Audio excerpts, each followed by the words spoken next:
I am not drunk. Not drunk. Get out!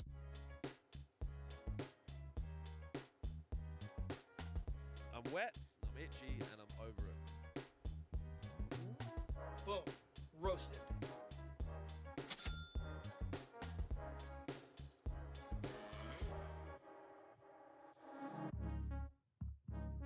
Four fucking seconds! It took you 4 fucking seconds to piss me off again!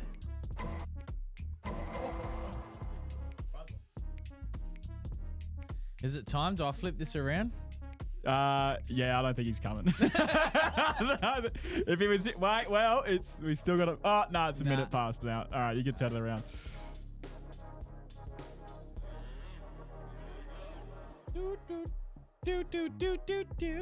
Now I need to mute his team's messaging. Oh, good thinking. Boom, boom, boom, boom, boom, boom, boom, boom, boom, boom, boom, boom, boom, boom. Ladies and gentlemen, welcome back to Lawnhub Live After Lunch. It is episode 101. And we are in the ands now. Yes, 100 and. That's incredible. Can you believe it, mate? A lot of people said, you're not going to make it, you're shit. But here we are, episode 101. Crazy. Who would have thought, hey? I knew. You knew from the get-go. I know. We're, relatable guys. We're funny.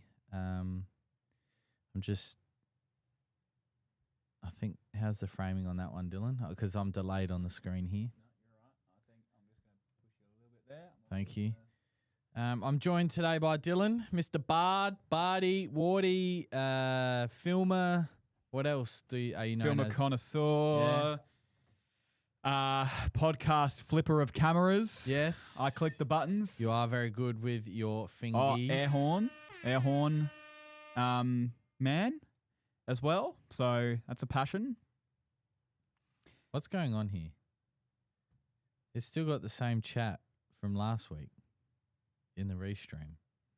I did put it on the same one, but it should just wait for the rest to trickle through. Unless you refresh the page, because I didn't refresh it. You reckon refresh it? I reckon give it a refresh. Give it a refresh. Fix it fingers. Afternoon, lads. Yeah, I got that. Ladies I saw that one. and legends. Sorry, I didn't want to get ahead of you. No. You're right, brother. All right. Easy. Yeah, right. Are we right with the chord system management? We're not fuzzing, huzzing, and buzzing? Nah, I think... what happened? We good. Oh, no, here we go. No, it's working. Hi, dads. Hello, Nathan. Nathan Guerra. Yeah. What was the was it the St Kilda player? Guerra? His last name was Guerra? Is that right? Mate, that is a Jonesy would know kind of question. I don't want to search that. To be fair, you can be shit and just persistent. That is true, Fix It. Very, very true. Guerra, AFL player. This podcast might have actually not have become a thing had you and Johnny not taken that trip. That's true. To go see Clint. Because that was actually the first episode. Fun fact for everyone listening and who cares is that... I don't think it ever came to fruition, because the audio was atrocious because they were in the ute. And so it never really became anything. That's right, yeah. And I think the video didn't work or something, and so we only had the audio as well. Yeah, the video was hard, so we just had the camera on the ground recording the audio. Yeah. No microphones, just in-camera audio, I think. No. We had microphones. You did have microphones? Yeah, we had Right, microphones. But just the car noise. Yeah. It was difficult.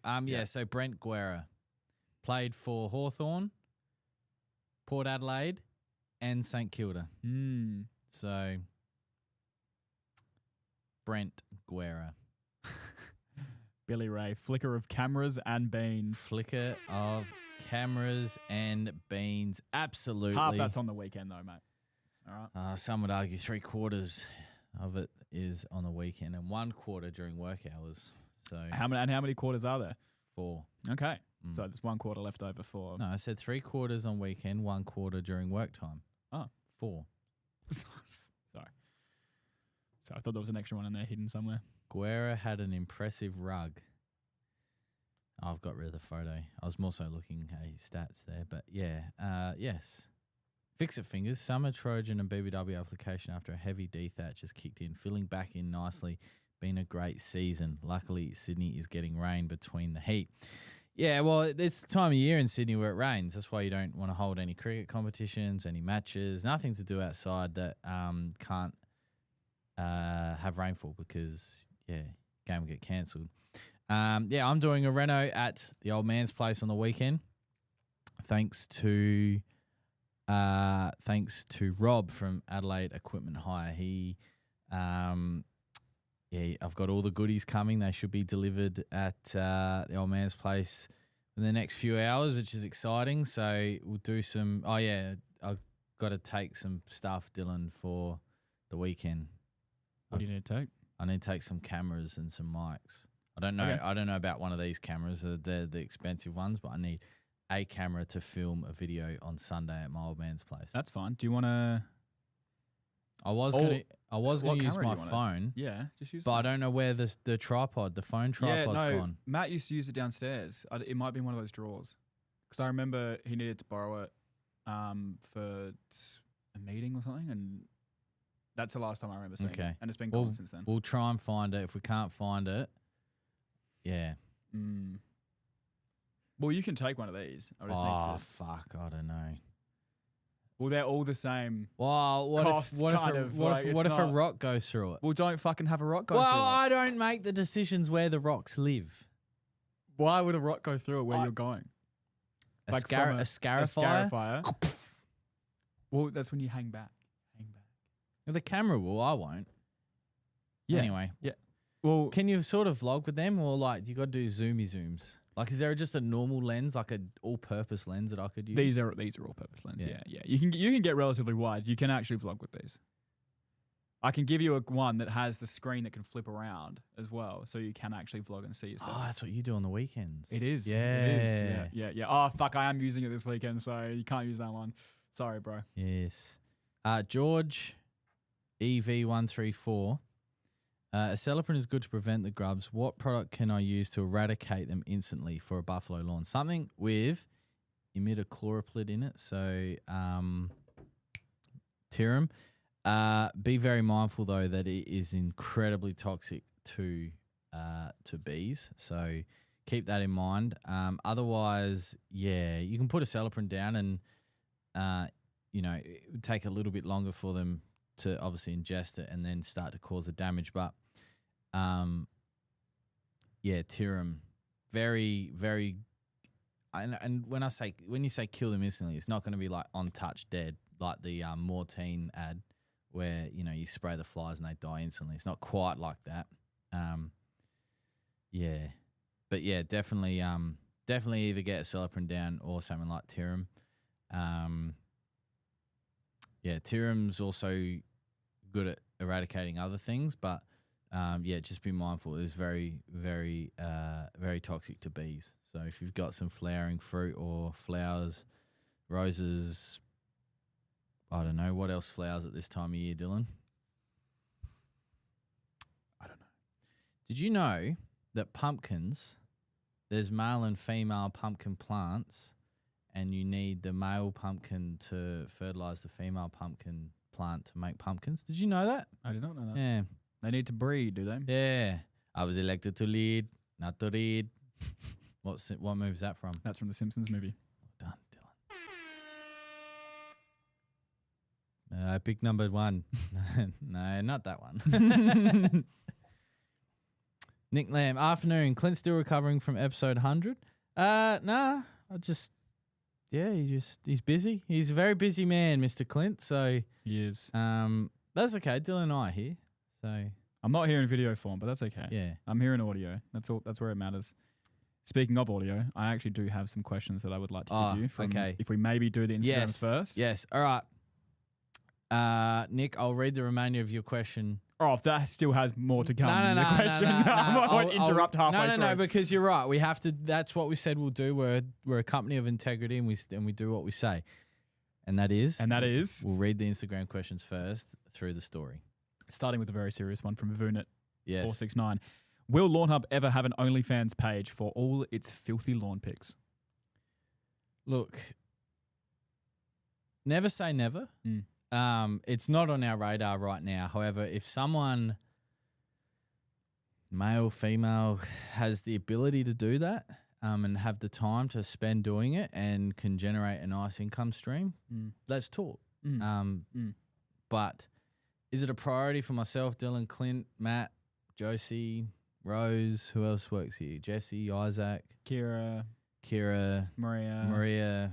No, it's not a priority for us. But you never say never. And like I said, if there's a willing participant out there that is has got a proven track record, true, and know how to use the platform, I think that's important. Regardless whether it's OnlyFans, YouTube, Instagram, we need someone that has an understanding on how to use the platform efficiently. So that's important. That is important, absolutely. So, yeah, operations. Mm-hmm. Did you see that Sydney Sweeney is playing an OnlyFans model in the new season of Euphoria? No. Just wanted to let you know that. Apparently she's in that that movie that is a book series. Yes, she is. And apparently she gets naked. Yeah, and all the boyfriends are getting in trouble for looking. See, I didn't know that. So you'll be heading to your local cinema. Nah. What's the viewing Just be time? looking at What's the viewing time tonight? Maybe we go. Maybe we go away. just to that point. Yeah. And then you can leave. Yeah. No, I didn't know that she was casting in a new movie. Yeah, it's a new Euphoria. That's like actually what made her famous. Season 3 of that. Oh, you're saying it wasn't the jeans that brought her to light? They're just jeans, man. Denim. Denim. Yep. All right. We have a 3-parter from Ali Sefer. Yep. What do you think of pre-germinating seeds? I've seen vids from the US. Yeah, when done correctly, 100%. If you've got the time, you've got the effort, got the tools to be able to do it with those sacks and those self-draining bags and those sorts of things. You've got big enough buckets, all those sorts of things. Absolutely, give it a crack if you've got the time. What is it? Tell me a little bit about it. So essentially what you do is, just say you want to do a ryegrass overseed, right? And you don't want to put the seed out and then put the sand out and wait 7 to 10 days. Sometimes ryegrass will germinate early before that. So what pre-germinating does is put the seed in a bag, put that bag into a bucket of water, and you leave it for a few days, and then they actually start to germinate, and then you spread that seed out, top dress it, and you have seed come up much quicker. Yeah, okay. Yeah. Okay, all right. You're just speeding up your process. Yes. Yeah, okay. Next, she's also asked, I'm pretty sure, I don't know if it's a she or a he. Ali can be both. How often should I dethatch kike in Vic? Is it recommended while using PGR? Whilst using PGR, I'll be more inclined to do some light grooming over dethatching. You'd want to do your dethatching before you PGR. Otherwise, you'll just get this big mop of really condensed tight kaiku, which has, a lot of thatch. That's what's the issue with Dad's place.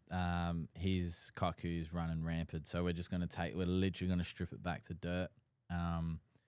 And really bring the levels down so that he can run the cylinder mower over the entire lawn. Because at the moment he's got it set on 1 on the rotary, but it's not cutting at a true 1 because the kikes come up. So, I'd be more inclined to groom. Or if you've only got a scarifier, raising the scarifier so it's not as aggressive under PGR. Otherwise, how many times can you scarify kike during the season, or should you? Look, if you're getting really favourable growing conditions and it's rigorous growth, you could do it 2 or 3 times a year. It doesn't matter. But if you continuously, say, weekly groom, I know there's guys out there on the OzLF page that groom their cooch every week.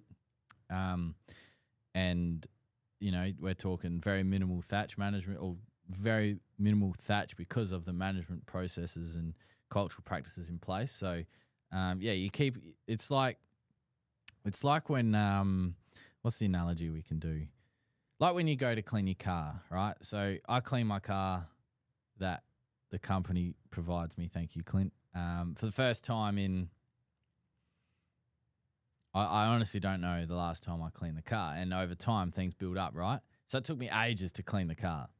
But I know if I, at the end of work each Friday, I go, all right, I'll just do a little tidy up for 5 minutes. It'll take me 5 minutes a week rather than an hour and a half every so often because you put it off and it takes such a long time.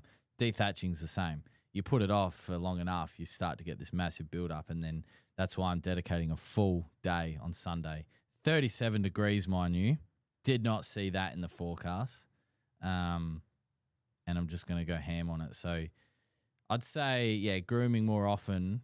Otherwise, yeah, lightly scarifying more often will help so you don't have to be on top of scarifying all the time. Cool. It's a very long-winded answer. No, it's good though. Hopefully that makes sense. Ali appears to be a male as well, although he doesn't have his pronouns in his bio, so we can never know, truly. Well, well. I was watching an Ali G skit the other day. Fuck, he is so funny. Yeah. So funny. He was talking to Kobe Bryant about the ball bouncing. He's like, how many springs are in this ball? He's like, it's air. He goes, what? So funny.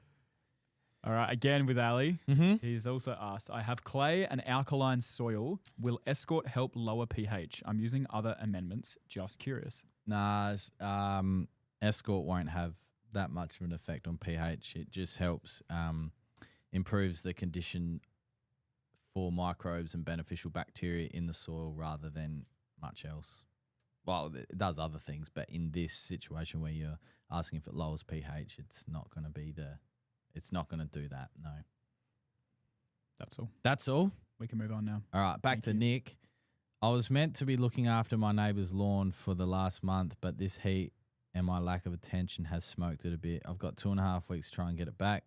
Other than water, what product should I be putting down? The Lawn Builder Pack, Nick. That is legitimately the best scenario, situation, and the reason we created the Lawn Builder Pack was for that specific type of scenario. James Reese Wilson. Is that a plane in your picture? Looks like a plane. James, you a pilot? That's cool. Perfect timing. Just got my spray nozzle and you're streaming, winning. How good. Perfect. Adam Anderson. What a name. What a name. Hey, boys, best way to get rid of patches of crabgrass. Well, Adam, we have a product from David Gray's called David Gray's Crabgrass and Clover Killer. Now, depending on your lawn variety, will depend on the mode of application.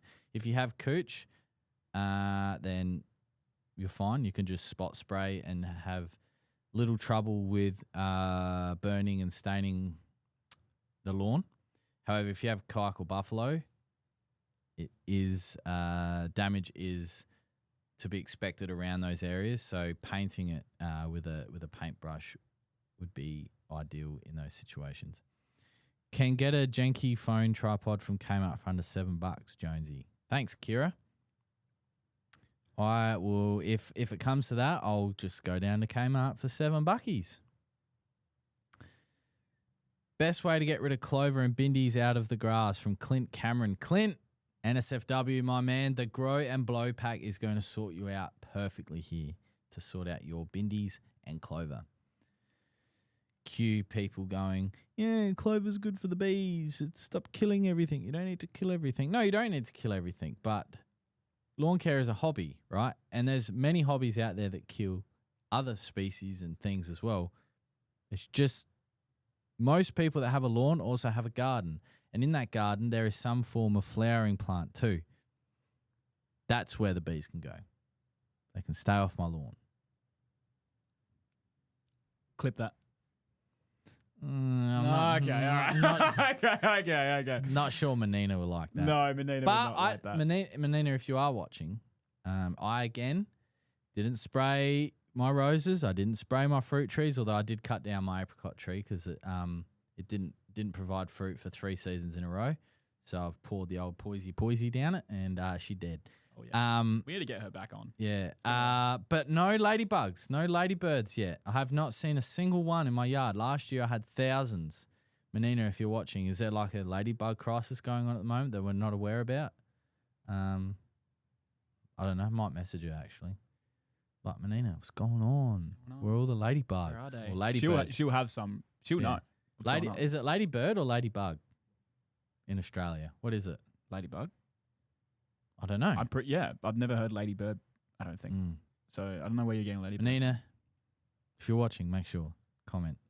I do like hearing. I just like listening to Menina. She's so, her videos that she does with the Glenelg Golf Club as well is so just nice. See that big billed bird that she had a photo of during the week?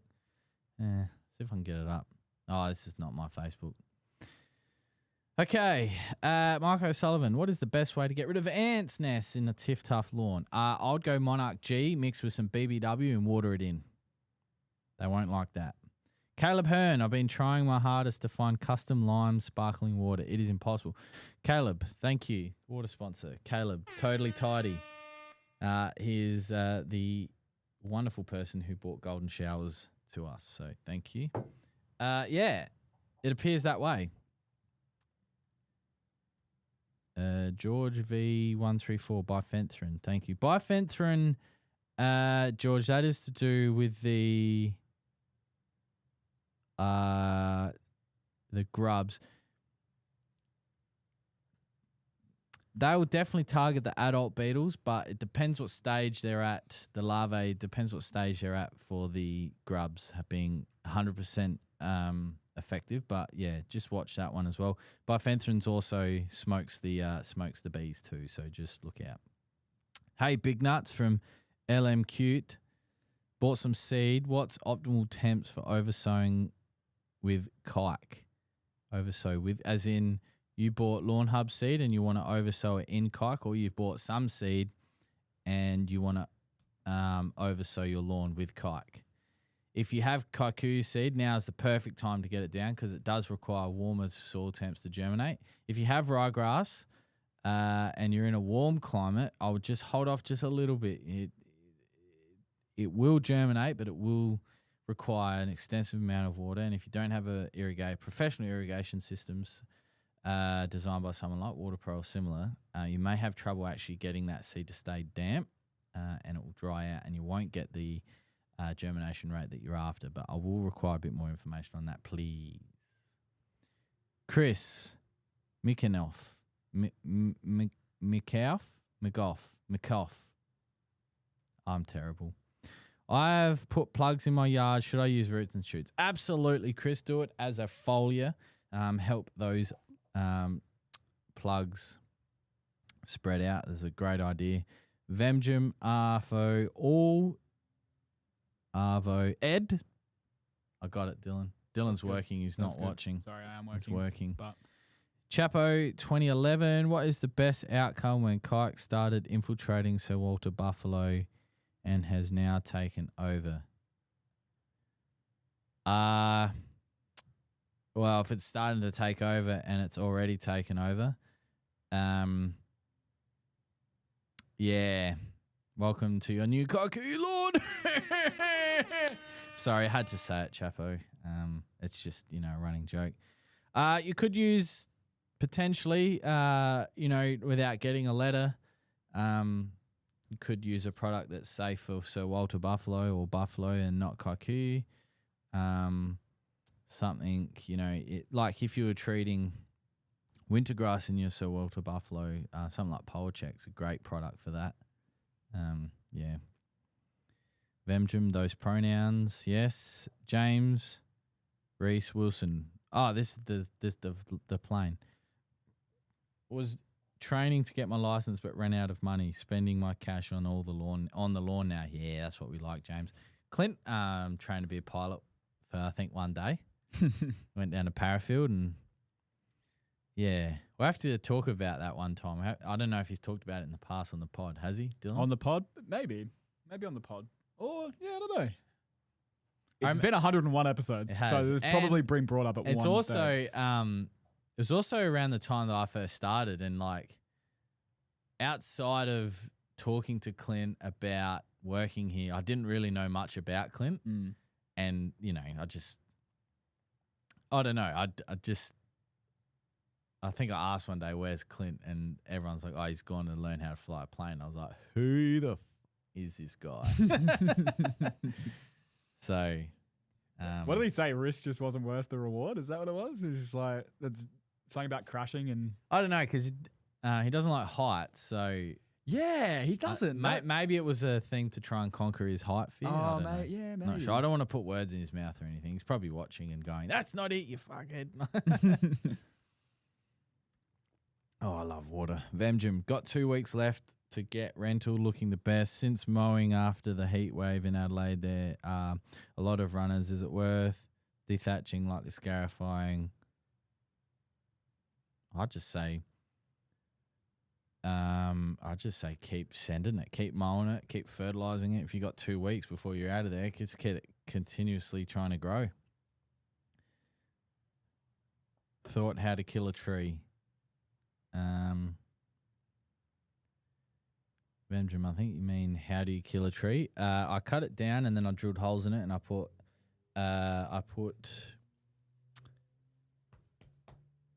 apparent Axeman in it, which I can't pronounce the active, but it starts with a T. Chapo 2011. Oh, if you've got winter grass in your buffalo Chapo, use Poa-check.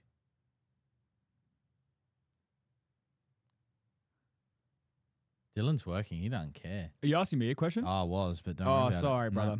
No. Got to say Dylan after the question. So Dylan, Too late. well, you're talking to all these people. I'm just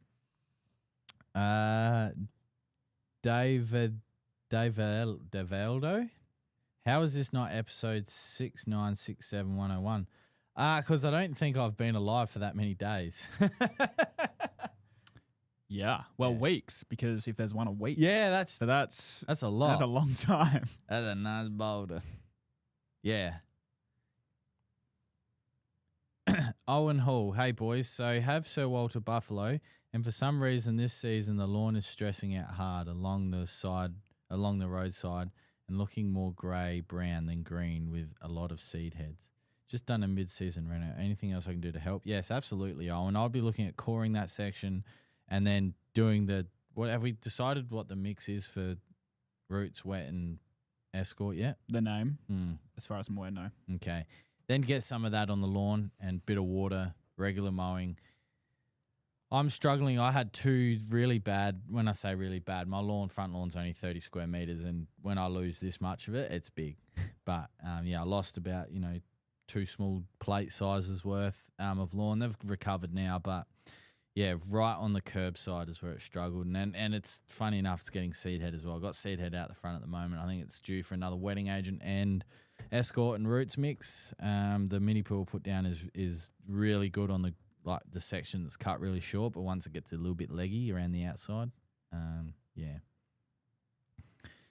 we have a tough lawn on the council verge that gets full sun. What's the best watering strategy to minimise water use? Wetting agent, so wet or BBW, and tough, claims that it needs less water than other cooch varieties, which okay. You'd be looking at 2 deep waterings a week rather than short bursts for a longer period of time.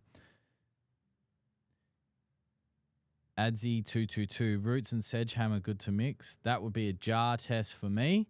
I'm not sure. Sorry, we haven't tested that one.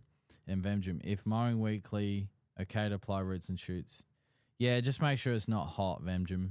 Make sure it's not above 30 degrees when you apply it. Something's going on here, Dylan. What's the up? The time zone of this laptop says it's 10 o'clock in the morning. Okay, all right. So I don't know what time it is. What's that, Perth time maybe? I don't know. No, surely not. Oh, Ervo sent a picture. Ervo sent a picture? I'll send him. It's his birthday today. Happy birthday, Ervo. Happy birthday. Hashtag Ask Ervo. Sent a photo of some Doritos. Remember how he's talking about getting really bad, was it indigestion or heartburn from the Doritos in America? Mm. So he just sent a photo of Doritos and said, happy birthday, Ervo. Stay away unless you want to feel sick.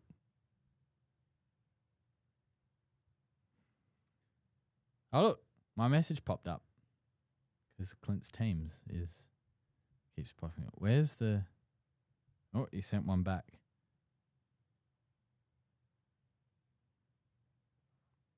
What's going on here? Oh, there it is. Maybe he didn't send one back. No, he did send one. But why is the internet so bad? We're supposed to be having this like wicked internet, and What's going on? No bueno. I've got a Instagram. By the way, because that's the thing. Has there been many? Because I don't have it up. It's all right. There's a couple, but there's not much. We got one from Pork Hunt. Yes. Afternoon, gents. Afternoon. Also got Ty Robbo, who's asking, when is the best time to core buffalo grass and putting sand down? Now. It's time of year. Best time of year to do reno. Do it. Do it now. When it's warm. Do it. Yeah, I'm going to be really harsh on my cylinder mowers. So Dad's 20, my 17-inch, and my rotary all going to Mum and Dad's place on Sunday to use the full suite, and then I'm going to drop them off to Steve at Australian Saws and Blades on maybe Monday, Tuesday, because he's, no time limit on it. And, big shout out to Graham from Adelaide's cylinder mower specialist. The job he did on Clint's mower was fantastic. He's very happy with it. So, and that bush ranger that Clint has, it's in dire straits. Oh, it's okay. It needs Jesus. All right, a bit like that lady that was inboxing us on the Lawnhub account. She needed Jesus. She might have been able to apply for the OnlyFans for Lawns. Maybe we need to get in contact again. Yeah, I don't know. I really don't know if we should maybe if we should go down that path. Yeah, she needed Jesus. She did need Jesus. So Walter Buffalo in Melbourne, how often should I be running liquids 3-way and roots and shoots? That's from MC53-M4E. Well, every 4 to 6 weeks. So I'd like to do roots if I can every 4 weeks. And then, so week 1 would be roots, and then week 2 or 3 will be 3-way, and then week 4 or 5 will be roots, and then week 3 or 4, so it's alternating 4 weeks, but bi-weekly. Bi-weekly? Yes. Yeah. Does that make sense?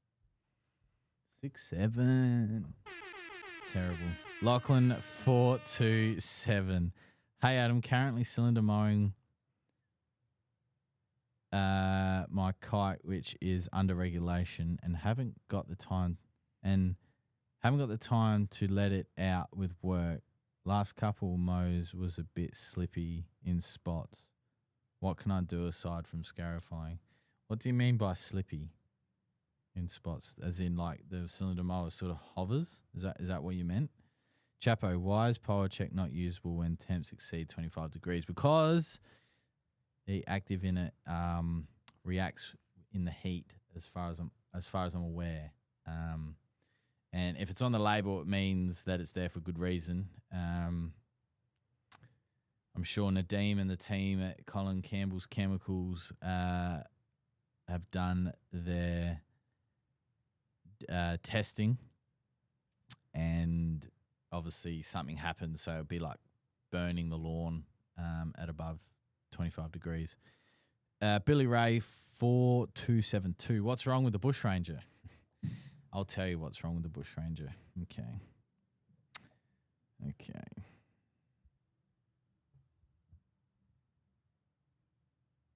So Bush Ranger needs a bit of love. So he needs to remove the engine. Not that there's anything wrong with the engine, but there's parts that are connected to the engine that needs replacing, and the easiest way to do that is to remove the engine. The chain is cooked. There's other bits and pieces like seals and some bearings that are cooked. I suppose we've got to remember how Clint got this mower and what happened to it when he got it. So cylinder mower places were really busy. He wanted his 20-inch that day serviced and sharpened, which unfortunately that's just not a service at the moment, where you can just call any mower shop and they'll sharpen a cylinder mower that day and have it finished. So he bought the Bush Ranger. He took it home. the deflector plate rattled loose and went through the blade. Got a new blade. Or I got a new deflector plate under warranty. And then it's probably sat at Clint's house ever since and been used and abused and not been looked after. And that was 2 and a bit years ago. So this mower's not had any service, any maintenance then. So, yeah, that's what's wrong with it. It's been Clintified. How often are you needing to get it serviced, do you think? Look, or is just because Clint is just a machine with it? Okay, because if you're someone like Clint, probably every 3 to 6 months. Yeah. Someone like myself and Irvo who care a little bit more. Well, I do care. It's just we're all busy, right? Probably every 12 months. But if you've got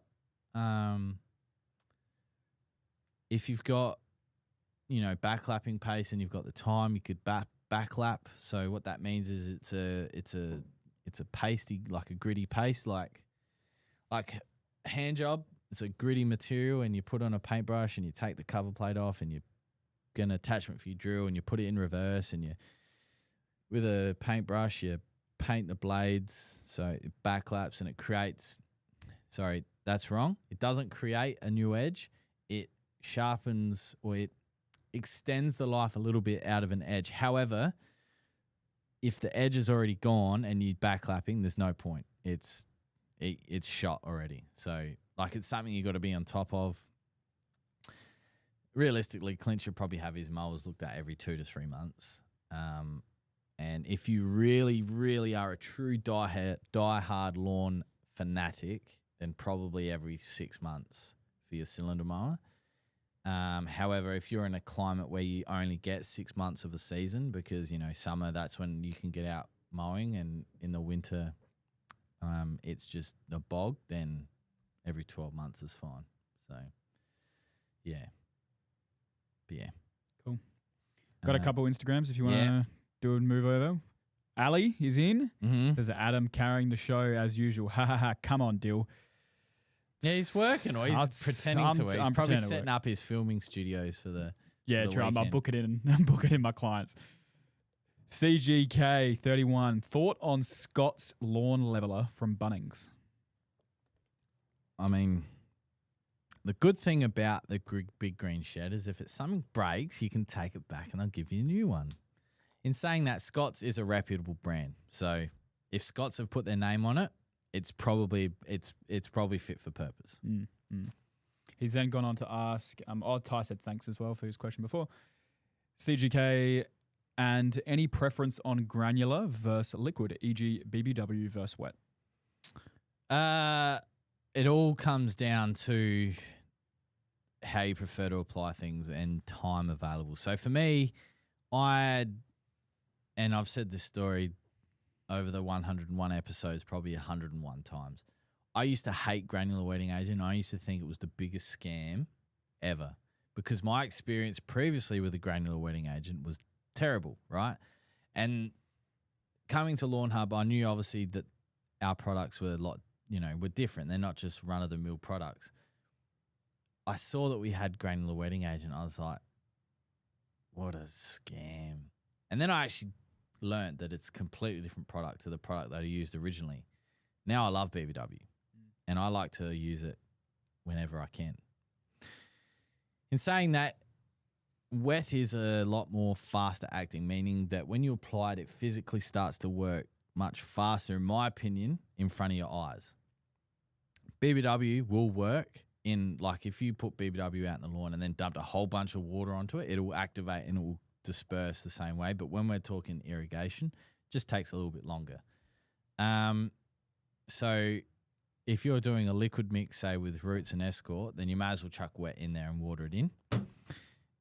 If you're doing a granular fertilizer and you haven't done a wetting agent application in a while, then BBW and a granular application go hand in hand. Apply back to back and water in. That's completely fine. So it all comes down to the situation and, timing, I suppose. When it comes to liquid versus granular fertilizer, I'm a big, massive believer that your granule is your foundation and your base and your liquid is a top-up.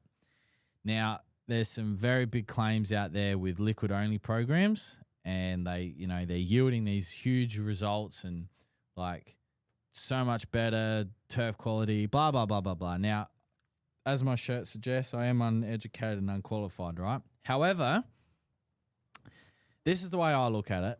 And a lot of people in this industry, not just the lawn home business, home care industry, but the turf management professionals, all agree, well, not all of them, obviously, because there's claims out there, but majority agree that a quality granular fertilizer will trump liquid fertilizers by themselves.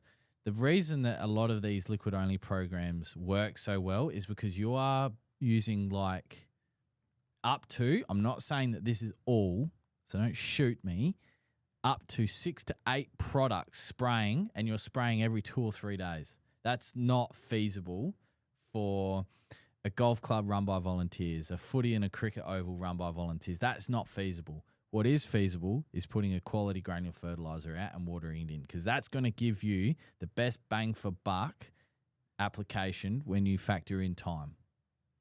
If you have the time and you have the money, you have the resources, by all means, granular as a base and then all these other liquid products which will go hand in hand. A balance between the two is using both. So granular as your base and liquid fertilizer as your top up in between granular fertilizers. Good answer. Good answer. That will upset. There's a certain group of people that would upset, especially coming from me with this shirt on. Yeah, I was just going to say, I think that saves you though, because you just, well, you said you're uneducated. Yep. Yep. And my opinion. Can't dispute that. You can choose to believe what he says or not. That's your opinion. Yep.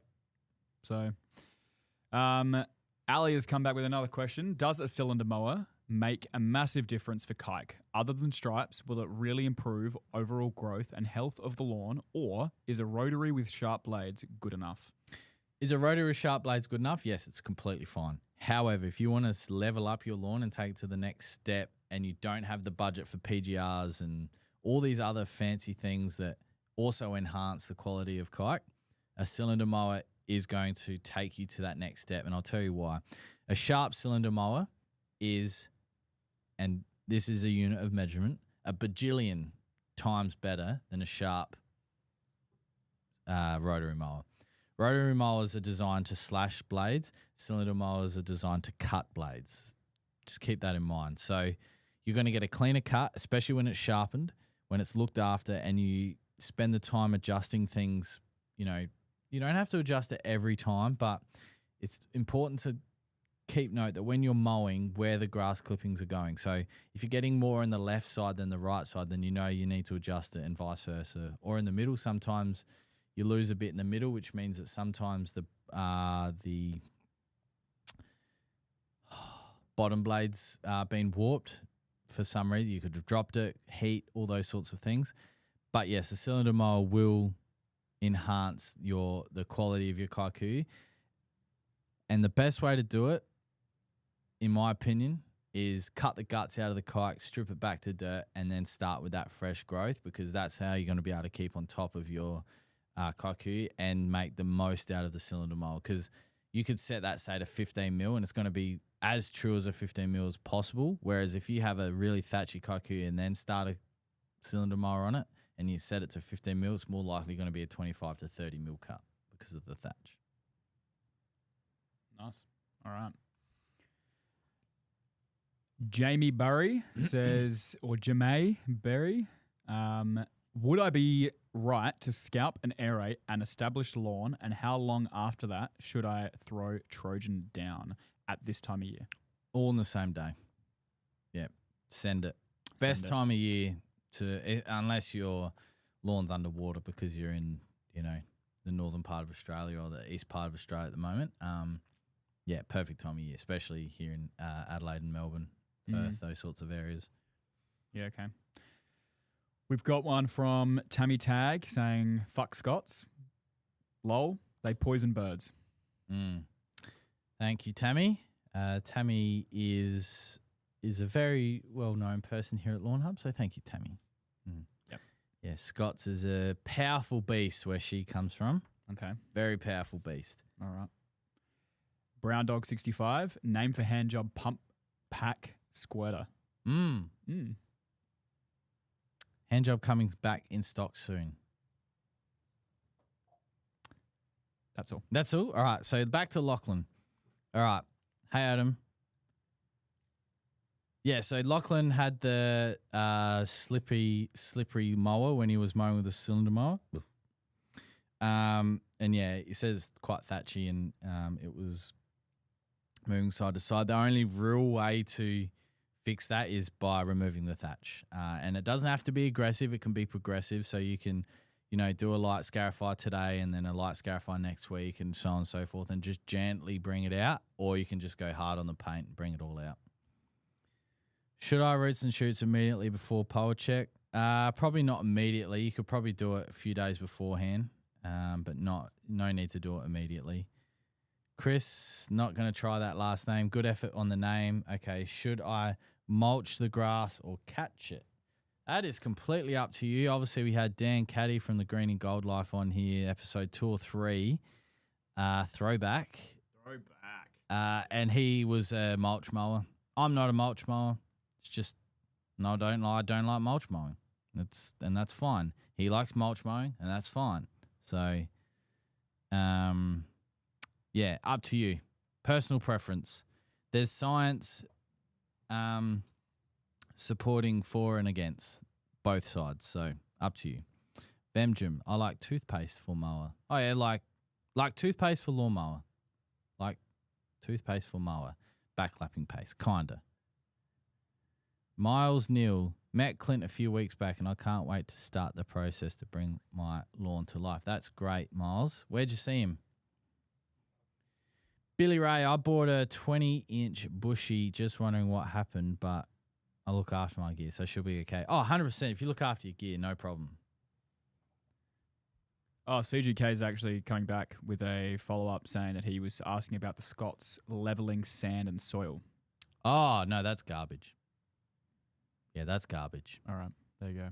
Yeah, it's full of, well, the last one I bought for a small area in my front yard many moons ago was full of bark chips. Now, that sort of does contradict my comment before about if Scots put their name on it, it's usually pretty good. I was talking about their equipment. Okay. Their equipment's usually pretty good. Their spreaders are actually pretty good. Miles Jaminiel. Sorry, mate. Totally fucking butchered that. Will NSFW kill 3-corner jacks? People have had great results using it, yes. Yes, they have. So, what's the scientific, or what's the other word for 3-corner jack? Yeah, it is a Rumix hypogeus. Nah, that's scientific name. Nah, not the science. Sorry, I didn't mean. I said the scientific name, but that's not what I meant. I just meant what. You mean like what it's actually? Well, what other people would know it as. Common names: Double G, Spiny MX, Goat's Head, Burr, Devil's Thorn, or Cat's Head. Yeah, common names, scientific name. Nah, Cat's Head maybe. I don't know. Anyway, yeah, people have had great results with it. Does Escort have a similar, greater result to other stuff with a green lid? Other stuff with a green lid. Other stuff, I don't. Might have to elaborate a bit more on that, Chapo. Does Escort have a similar or greater result to other stuff with a green lid? I'm not sure.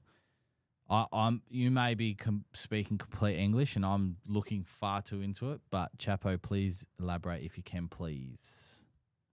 Planting new garden bed for veggies, BBWK to use and roots, and yes, 100%.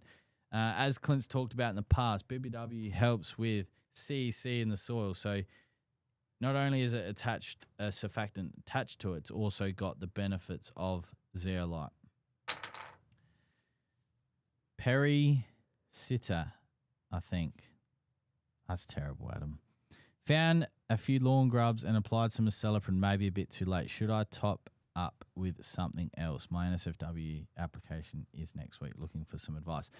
Pierre. Are they really, really, really, really small? If they're really small, that's okay because aceleprant will work.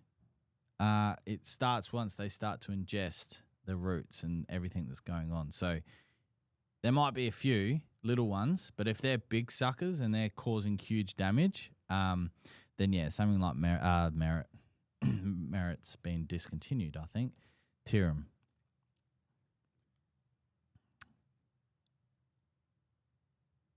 Where else can we expect to see Lawnhub on the shelves apart from Total Tools? Well, in terms of like tool places like that, Total Tools is the only place that you'll see them on the shelf.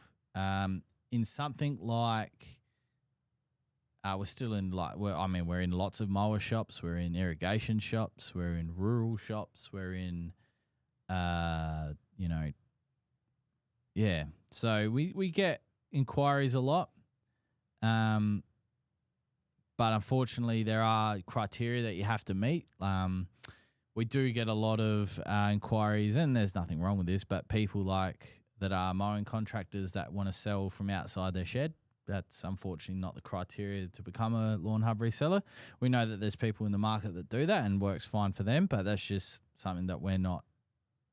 That's just not something that we do. So, yeah. So, mower shops, irrigation shops, and rural shops is where you expect to see Lawnhub.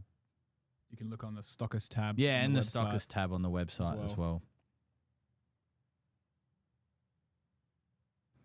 Josh Knott, g'day legends. I've been watering 5 mil every morning to help buffalo recover, which has worked well. How and when should I transition to a watering program that pushes deeper root growth, moving from light daily watering to deeper, less frequent drinks? Once you're happy with the recovery. Once you're happy with how it's recovered, then switch up. Pierre, that was my next question about using granular and liquid as a top-up. Thanks for that. No worries. Cam Bissett, 7797. What would be your choice of ryegrass cultivar be in Tasmania? I want the darkest, best lawn possible. Well, the Lawnhub rye is pretty dark, isn't it, Dylan? That got quite dark. Absolutely. That's got that's got here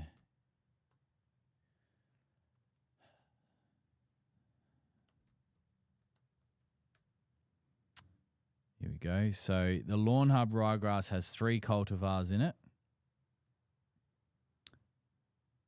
It's got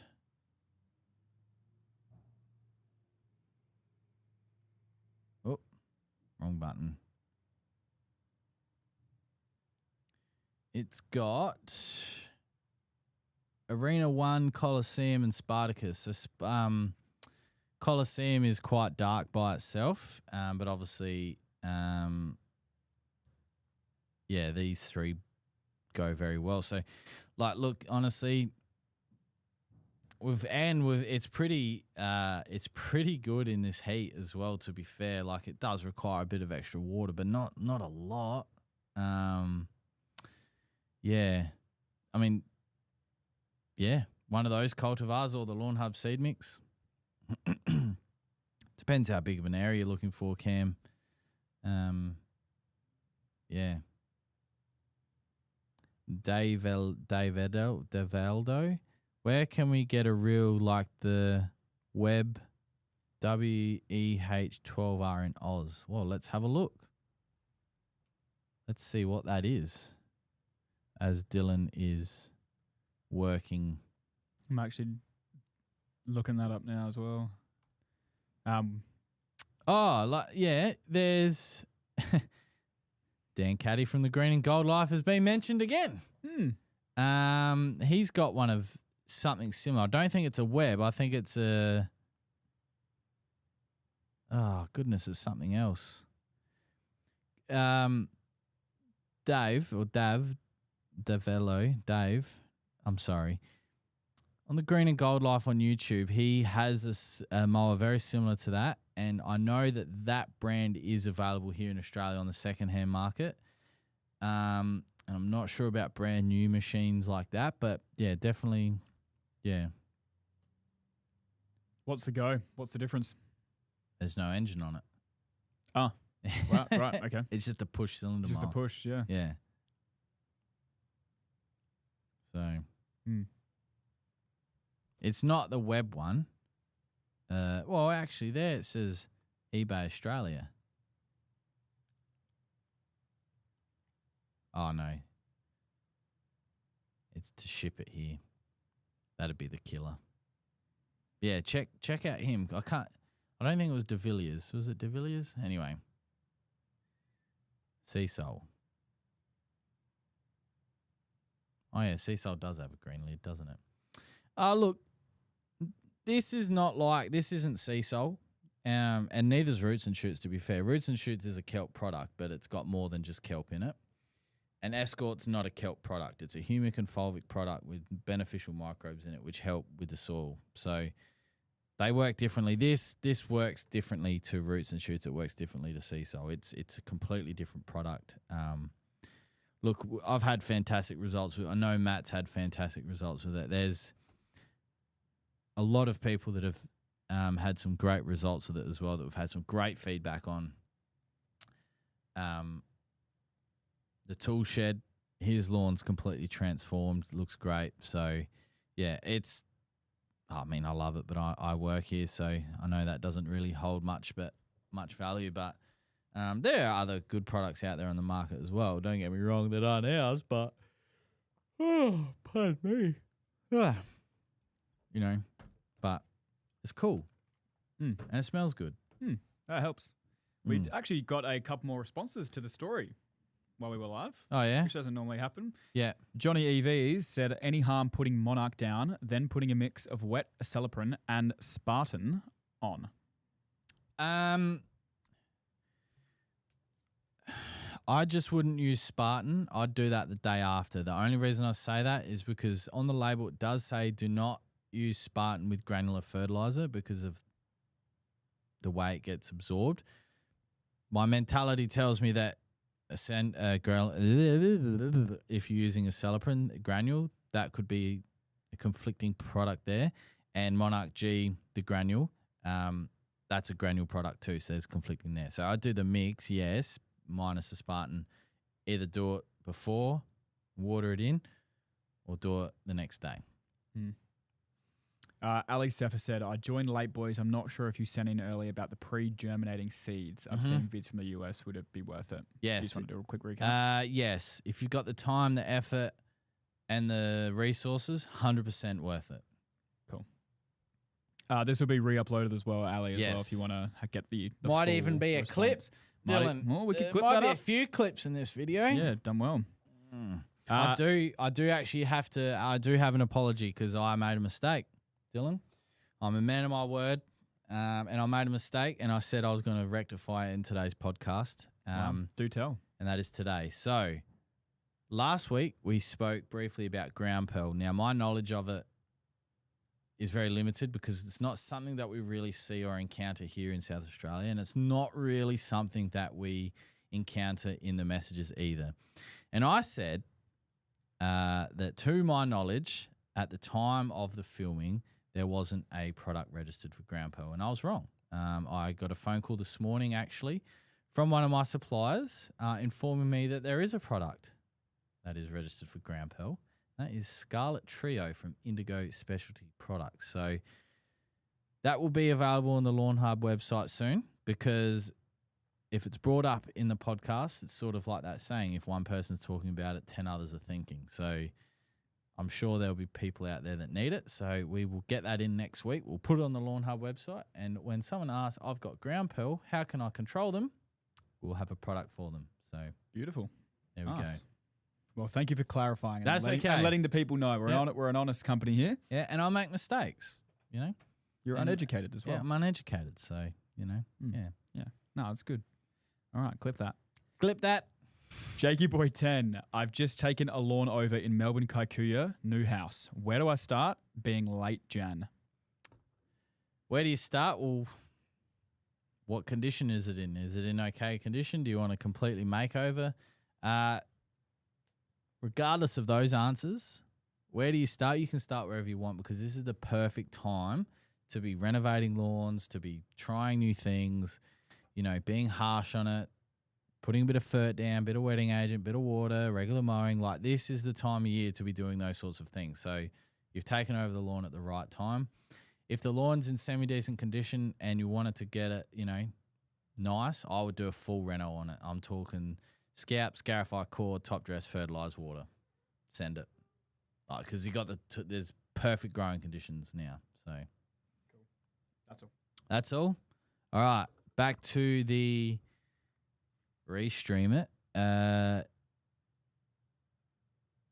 Netrialysis. Far out, I'm sorry. Afternoon, Hub Gents. Afternoon. I got an Essentials pack on Black Friday sale. Since applying Escort, Trojan Roots and Shits and Wet, most of my lawn has dried out. What is it? Is it what I'm doing or the scrappy Melbourne summer? Look, to be honest, my front lawn, like I said before, in areas has dried out, and I've been doing everything. Granted, I don't have the best soil out the front. Oh, remind me, I got to tell you about what happened in my backyard. All right, backyard's a different story, but front yard, yeah, I struggle with poor soil. As soon as the wind gets up, I could have applied 15 mil of water that morning, and it's my come home and my lawn's dry. So if you are battling high winds like I do in my area, unfortunately, the way to replenish that is with more water. And I know that sounds basic and quite silly, but there's a topic that I'm not great at interpreting back, but I understand it. But basically, it's about evaporation of moisture in your soil. Essentially, the hotter it is, the more windier it is, the more favourable it is to cause evaporation. If you can't replenish what's being taken out, won't matter what's in your soil, your lawn will dry out. So that's why we see a lot of parklands, open spaces at this time of year, especially in Adelaide, where they might have been good in spring and now they're just crisp because it's just you're not getting enough water back into the soil. So it's probably not something you're doing wrong. It could be definitely weather related. Do you want to hear what happened in my backyard, Dylan? Tell me. So I've spoken about this before, where I don't really do much in my backyard anymore. It's for the dog to enjoy. And it's been growing bunters, like off its head, Dylan, right? You look at it, it grows. You look at it, it grows again. Like, can't keep up. I'm sick of it. I go to do a PGR application, I get home and it's bloody blowing a gale. So, can't. Anyway, my irrigation control is set for 5 a.m., right? And it was like 6, it was 6:15 when I got up for work, and I'm like, oh, the water's on. It's like, oh, okay. And I went out, I looked out the back because it wasn't a front watering day, it was a back watering day. And I was like, the sprinklers are on. What the hell? Right? And I only water for 45 minutes out the back and the front 2 or 3 times a week. It's 6:15. Why are the sprinklers still on? Right? Anyway, I'm like, oh, maybe I've set it for an hour and 45 minutes. Anyway, go to the controller. I've set 2 programs for the same zone for the back. So once one cycle finishes, the other one, it doubles up. So for the last 3 months, January, December, November, yeah. The last 3 months, I've been double watering my backyard. So more water. More water. More water. Yeah. Yep. So, yeah. And that explains now why my magnolias, remember how the other week I was talking about, I don't know if you were here or if it was Kira, but I was talking about how my magnolias, and Clint was going, yeah, my magnolias. And I just thought it was a good season for magnolias. No, I read up. They love water. Yeah. They love water. And now it all makes sense. Yeah. So. There you go. Yeah. Speaking of my magnolias, I've got 2 flowers coming up, 1 each bush, 1 each tree. It's looking really good. Nice, Yeah. nice. So, all right. Billy Ray, do you know the difference between a circus and a brothel? A circus has a running array of stunts. That is right. Lockie Seacamp, can you make a video on The PVC pipe roller for rotary mower you mentioned in one of the YouTube vids. Love the work. Lockie, I can do one better. Our good mate, Ben Sims from Lawn Tips, has a video, and Clint will probably kill me for this, but Ben has one of his very first videos is him making that PVC pipe roller. Now, the only reason I am sending you there is because, one, I'm not sure when we're going to be able to have time to do that for us, as much as it would probably help and be a good video. Second, if you want to watch it right now because you want to make one tomorrow, for example, there's one right there. So, yeah. I'm sure Ben won't mind that. No, I don't think he'll mind at all. No. Right, thank you. Yeah, thank you. All right, Pierre. They are fat enough for me to shove on the grill. Holy dolly, they live bugged for me. What was the item you recommended by Fenton? Tirum. Pierre, Tirum. What colour head have they got, Pierre? The grubs. MC53 M4E. What are signs of overwatering? Disease, discoloured leaf blades, and squelchy soil. Evelyn VU. Hey, mate, it's Total Tools getting that new product. This one, they sure are. It is available for them to order, and so is Handjob. So... We got another question about Escort. Yes. Asking, what is the Escort bottle you have there? Absolutely love your products in the process of redoing its back lawn. Sorry, start again. I wasn't listening.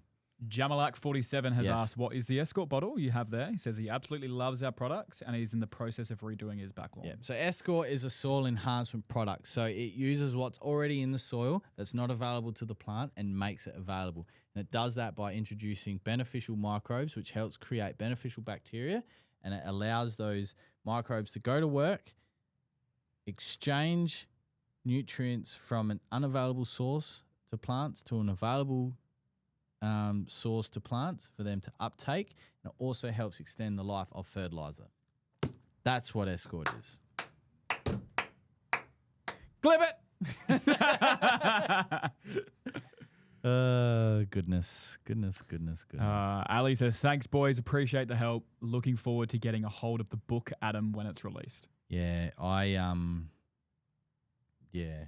It is done. It's just not in its final form, which is all on me. I look back, and especially in the last 6 months, and not only our business, but personally, there's been a lot go on, and I've had to really prioritize things. You know, I've got, say, 15 things to do. Realistically, I can only do 5. What's the most important 5 things to do? And that's where I spend my time. That's where I spend my energy and I spend my focus. And, there's a lot of things on my desktop that are incomplete because, a lot of things have happened and changed. So it's just, that's life. We're not getting any younger, but we need to prioritize things. And it is a very hard skill to be able to allow yourself to go, you know what, I actually can't do that. Especially when you're a point of contact for so many people. You want to be able to do everything and help everyone. But in my opinion, it's about explaining to people, look, I don't have the time for that, unfortunately. I can show you how to get started and you go from there, or things like that. But it's very tough. Very tough. I wish I had time to do everything that I want to do, but I've got a question here. Yep. Insane Flex 6938. Is Tiff Tough any good? Clint makes it look shit. Am I better off going with Santa Ana? Look, Insane Flex, is Tiff Tough any good? Of course it is. It is a very good lawn variety, but I suppose everything in life, not just lawn, but every choice, every decision, and everything in life has pros and cons, and Tiff Tough is not exempt from that whatsoever. The claims that come from these companies that are trying to sell it are, so many, and we get so many photos sent in of, I've got Tiff Tough. what's going on with it, and you go, when was the last time you fertilized? Oh, I haven't fertilized for 3 months. Well, lawns still need to eat, and this whole 1 kilo per 100 square meters, and it's all dependent on where you live. So like for us, for example, when we had 66 growing degree days in 2 days, the amount of energy consumed during those 2 days of nutrients in the soil would have just depleted much faster than that of a mid-20s or an early 20s day. Like lawns still need to eat. Lawns still need to be managed. Lawns are not a set and forget. They are definitely not a set and forget sort of hobby. If you want to get into it, Tiff Tough, as we have shown on this channel, can look really good out the front. Have we not? Mm-hmm. When we had all Tiff Tough last year out the front, last season. So I've just got the ryegrass over it at the moment. The small lawn is fully Tiff Tough at the moment with some weeds.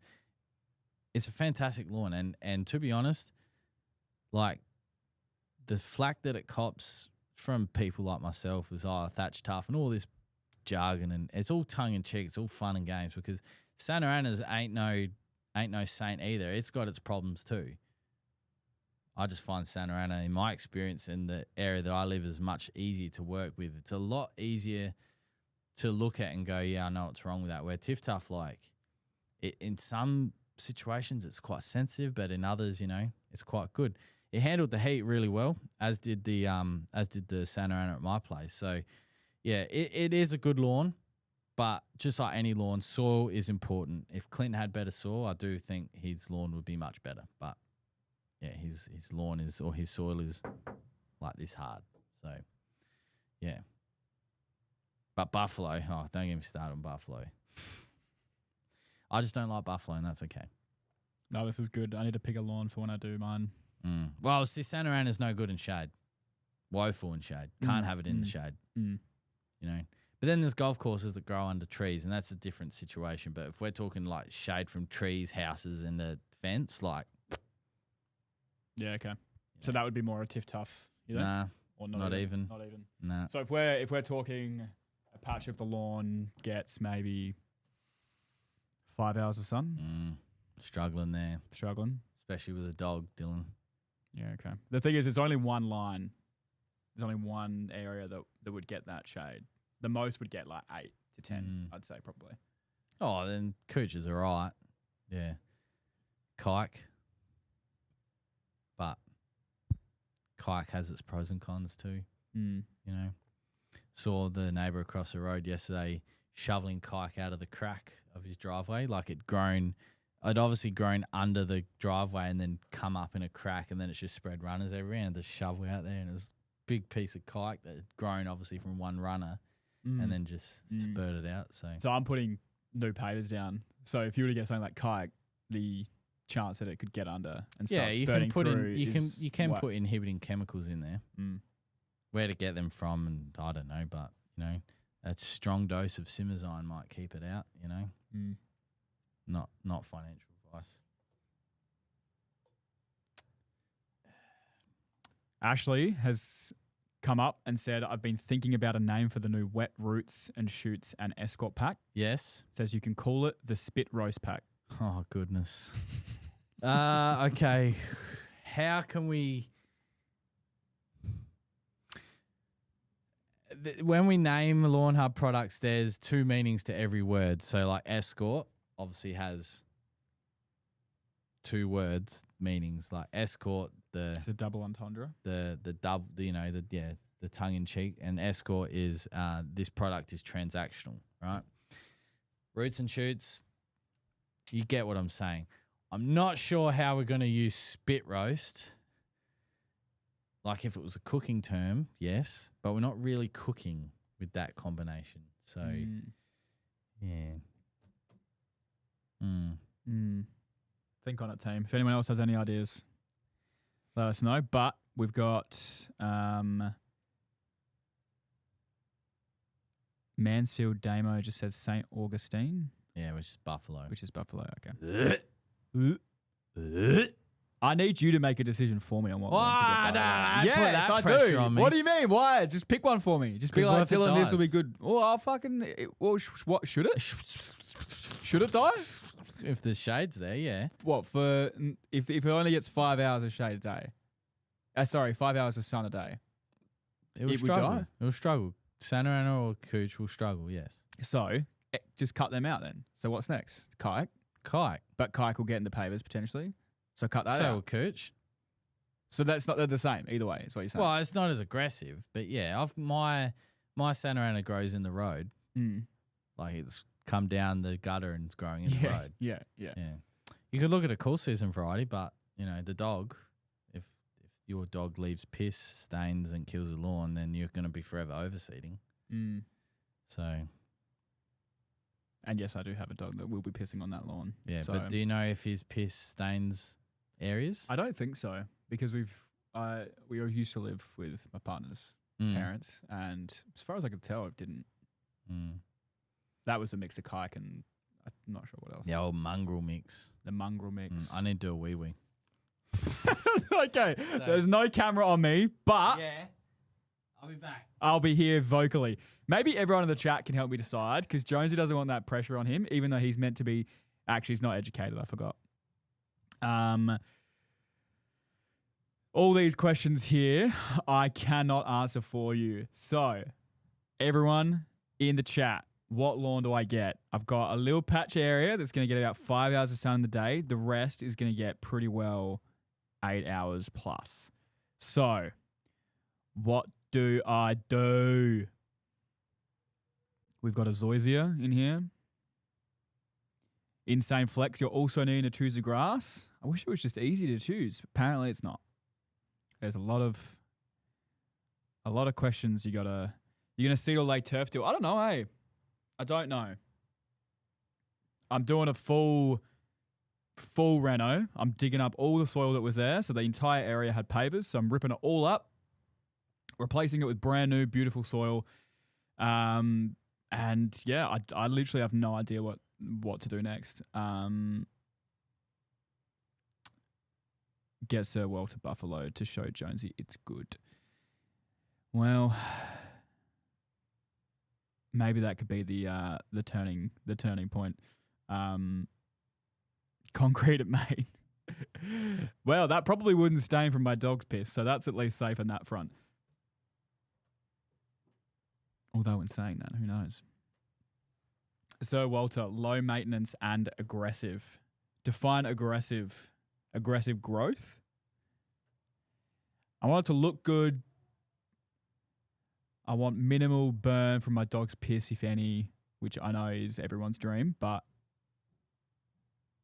I need it to grow in that area that gets shade. And yeah, I don't want to be overseeding it every fucking 2 days, you know?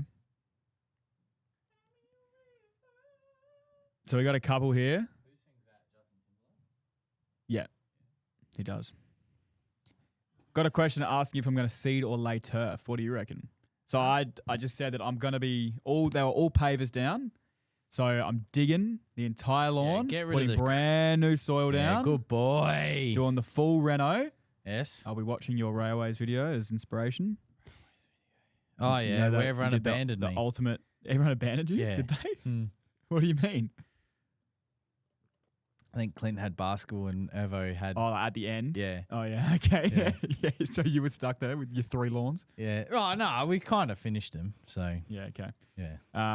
And yeah, J May Burry was just asking if I'm going to seed or lay turf. What do you reckon? Well, it's up to you. What sort of look do you want to go for? What does it bring? Different looks, does it? Fucking oath it does. A nice ryegrass lawn will be green year round so long as you keep the water up to it. Mm. But the you need to see, because Archie, is that your dog's name? Artie. You need to know if Artie's piss is going to kill the lawn, because if it does, then you're going to need a warm season grass. And then if you've got areas of shade, I'll be looking at Kaikuyu. If I've got warm areas with shade, Kaikuyu. Is that what you're saying? Warm areas? What did you say? I don't know. Oh, if you want a warm season grass, sorry. Warm season grass. With a little bit of shade, then Kike is the way. Kike. I wouldn't recommend buffalo. It'd just be too hard. Too hard. There's well, too hard. Brown Dog says Sir Walter, low maintenance and aggressive. Yeah, but the leaf is shit. Okay. I just don't like it. And it's your lawn. You can do what you want, but... Yeah, but you're like an elite resource that I have at my disposal that I want your advice because you know what's good. Yeah, look. Liam said Tahoma 31. Yeah, Dad's got that. It's got really bad cooch mite at the moment. Hoping to scarify it all out on the Sunday. Says Billy Ray says, get Tiff Tough, prove them wrong, just get a UV grow light for it. Jesus. Get the government knock on your door. What are you doing, mate? Yeah, what is that? It's just my little shaded area. Yeah, I don't know. I'd have to think about it. Let me think about it. Let me tell you something. If it doesn't grow, it's okay. I will figure something out and you won't be responsible, but you would know. Kaiku is what I'm leaning towards. Is what I'm leaning towards. And so that like 5 hours of sun will be enough for that. No, but it'll be better. See, I've got an area underneath the nectarine tree which is shaded most of the day, and like I mowed it back before Christmas because I changed my mower blades. It was different height. Been through the story, blah blah blah, and it's now the 16th of January, and I did that the week of Christmas, and like it's only just starting to recover. But the rest of the lawn, you wouldn't even know I cut down. So it grows in shaded areas a bit easier than cooch, in my opinion and my findings. Where I've got kaiku growing in my lawn now, Santa Ana died. See, Isaac, have a good weekend. So, yeah, it does better in shade than cooch. But kaiku will get everywhere. Yes. Yeah, it's in my garden beds. I have to pull it out once a week. The dog helps me with that. Helps you pull it out? Yeah, I pull it out and she eats it. Okay. I don't know why. She doesn't normally like really eat grass, but when I pull them out, she picks them up and I see her and she's walking away with it in her mouth. Yeah, like, okay, all right. Yeah, because they're big runners. Like they grow like this much in a week. Yeah. Well, I'm doing a full garden bed as well, meaning that I'm digging that up too. So if I put a weed mat down. Weed mat's a scam. What I would do is I'd have a retaining, like rather than have a garden bed on the ground like I do, I'd bring it up off the ground. Just another barrier of entry for the kite. And what I'd do is I'd try and find the deepest, like, you know, what's that, a foot, so 300 mil, and try and smash that as like a starting point or something for the retaining wall, sort of. And I don't know, this could be not built to code or anything. I'm not a builder, right? But just say that's your retaining wall. And it doesn't have to be a bloody 600,000 million hive retaining wall. We're talking like a foot or two, right? Really small retaining, like in height wise. But have the bricks of the retaining wall start here where the grass is, right? But then behind the retaining wall have like this big plate that goes into the ground. So it acts as two purpose. One, support for the retaining wall, which really should be done inside the bricks or whatever they're called. Blocks. I don't know. I'm not a builder, not a landscaper. But then this plate here that runs into the ground means that the kite can't go really down and under and back up. The only way it can really sneak through is through the plate. So then I suppose the application of the plate up against the back of the retaining wall is really important, whether you glue that so the kite can't make its way through. Because I've seen kite grow to sheds, like grow through sheds and get on the roof. I've also seen it grow on bitumen. So what the fuck? Yeah. What the fuck? This is so much. I'm not building a retaining wall. All right, first of all. No, it doesn't have to be high. I understand, but it's all costly. It's all costly. I know, it's a big project. And it's not a forever home as well. Cool, so let's... Cool season grass then. Just do ryegrass. Just do Lawnhub seed for $50 a bucket. But it doesn't look good? Ryegrass looks phenomenal. That's what we have out the front. Then what's the problem with that? The dog piss. If the dog pisses and it kills the lawn, you have to overseed those areas. Do an overseed is just I'd just be using seed, relatively consistently. Yes, like every week. Every week. Yeah. Jesus. Whereas a warm season grass will repair in those areas. Yeah. Okay. And you couldn't do a mix, like a combination. Yeah, you can. You can do a kite off of. You're stressing me out with this kite. Like, that sounds like a good option. And then you're like, yeah, man, it's going to be growing in your fucking gutters. It'll be fucking in the house, growing through the floor. Mm-hmm. Yeah. Mm-hmm. No more chicken. No more chicken. And then getting rid of that is going to be a fucking pain in the ass as well, right? If I was to replace that with a different grass, I'll never get rid of that kite. No, it's there forever. Yeah. So there's no turning back with if we give kikes in there, basically. Mm-hmm. So would it then not be worth maybe trying a different one first, like a cool season grass? Yeah. And then if that was to do burn, that's a lot easier to remove. Yeah, just spray it and it dies. So that would be the way then. So you reckon start ryegrass? Start ryegrass. Yeah, then still do the good out. soil prep though. Yeah, 100%. Yeah. Adelaide Landscape Supplies, good soil. Yeah. They got Hartley 80-20 there. Or you can do the Lawnhub turf mix. I don't know if they still call it the Lawnhub turf mix. I think they do. Yeah, but definitely the turf mix. Yeah, you think that's the way to go? Mm-hmm. Yep. All right. Irrigation system. Plan to do that with Matt? Mm-hmm. So, yeah. Yeah. You're sorted. Yeah. All right. Water's cheap at the moment in South Australia. So, yeah. You know, that's where Clint would say, yeah, because the desal plant's going 24 hours a day. Yeah. Well, not financial advice. It's absolutely destroying the York Peninsula at the moment. It's really, I saw one of my favourite fishing locations destroyed by the algal bloom during the week. It really made me sad. Oh, that is sad. Lachlan says, cheers, Adam. I've only got a battery scarifier, which I feel will drag the grass up, then slice, plus still under regulation. That's fine, actually. It's probably not going to be as aggressive and intimidating, so that's probably not a bad thing. The Lachlan, my lawn is Kentucky bluegrass, rye, fescue, copped a hiding with this heat we had last week. Lots of dead spots now. Anything I can do other than smash it with water? Maybe a bit of roots and shoots, wet and escort and water. Is there a full load pack for full liquids pack for a perennial ryegrass lawn, or what is applicable from those kits, and what needs to be replaced with what? Everything in the full load pack and the full liquids pack is suitable for perennial rye. The only time that you wouldn't, that one of the products wouldn't be, is if you plan to overseed within 6 months, and that'd be for barricade. Everything else, essentially, if you got good, like if your perennial ryegrass sort of shuts down during the summer months because it's too hot for whatever reason, which can happen, it can actually go dormant in the summer. Just essentially flip the program and start it autumn as your spring, if that makes sense. Mark O'Sullivan, thank you for answering my Tiff Tough watering question. Is there an optimum height of cut that uses less amount of water? Michael, I spoke about this last week. If your lawn is in a healthy condition, whatever the height of cut it's at, leave it at that.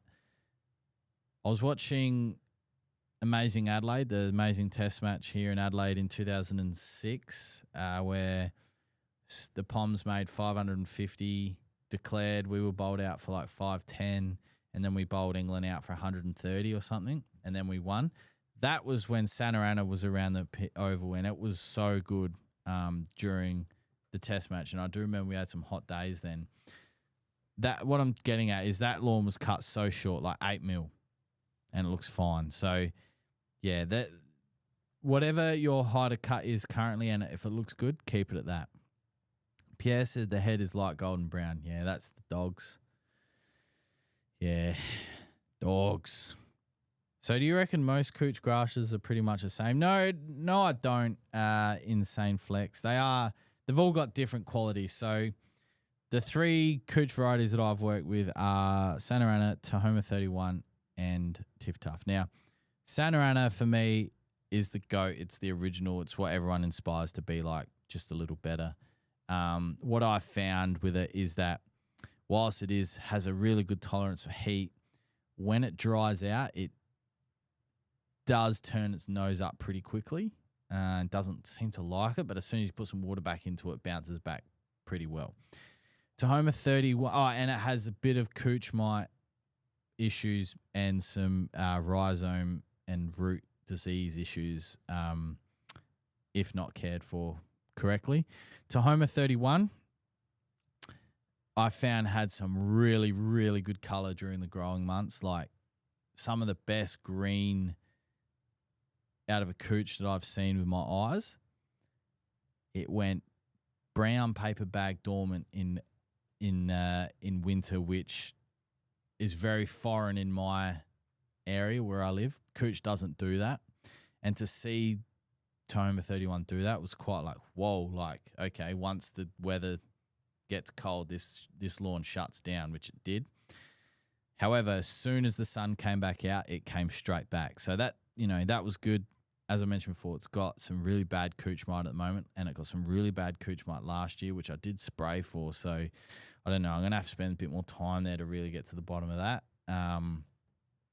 But yeah, really good. And Tiff Tough, I've worked with here and Clint's house, and at my mate's house as well. They're all three of them are great lawns. But I do find that Tiff Tough does thatch up a little bit. It seed heads so much. Like, it's like, you just miss something by a millimeter and it just throws a seed head up. Like, you miss a fertilizer application by a day, boom, seed head next day. It's just, I don't really like that. But the fineness of the leaf, the close, like and it's nice and green. Like, it is a nice lawn, don't get me wrong, but out of the three, if I had unlimited resources, so just say, for example, I bought on massive land and the turf suppliers came to me and said, Adam, you can have any turf for your lawn free of charge, no matter the area. It's Santa Ana for me, as Dylan's working. I'm actually asking ChatGPT. Oh. To see what it can pop out with. Oh, is it the sporting moments question? No, but I can ask it that. Okay, can you ask it, hey, ChatGPT, we're doing a vote and we want which is the best sporting moment in Australia for 3 sports, golf, AFL and cricket. Can you give me 3 iconic sporting moments in the 2000s and we'll vote on it? Something like that. Is Buff hype marketing hype? Look, Buff has its place. LMQUUTE. It has its place. And there's a video of us at Railways, now known as SA Landscapes, where I mowed the buffalo. And it is actually, I think the caption was, have I changed my mind about buffalo? And it really, it actually did really well. I think they got like 20,000 odd views. But it's just not my style, and that's fine. Some people like having long hair. I don't like having long hair, and it's not because I can't grow it. I just don't like long hair. Everyone has preferences, and my preference is I don't like buffalo, and that's fine. What sports did you want? Golf. AFL, and cricket. Not NFL? Nah, just those 3. Get Tiff Tough, prove them wrong. Get Kenda Kaiku. Yeah, Kenda's a good one, Dylan, but, Kike. Clint would love fake lawn. I don't think so. Yeah, the Lachlan. Weed mat won't stop Kike. Nothing stop. Weed mat doesn't stop shit.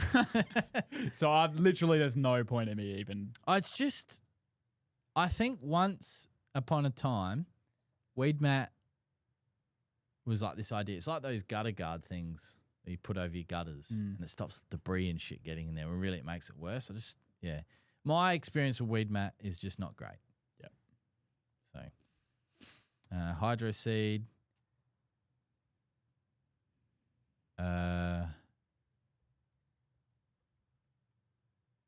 Regenerative perennial rug. So Devaldo has asked, would RPR work, which is regenerating perennial rye? Whilst it's regenerating, it's not the same as a warm season grass like kike or cooch.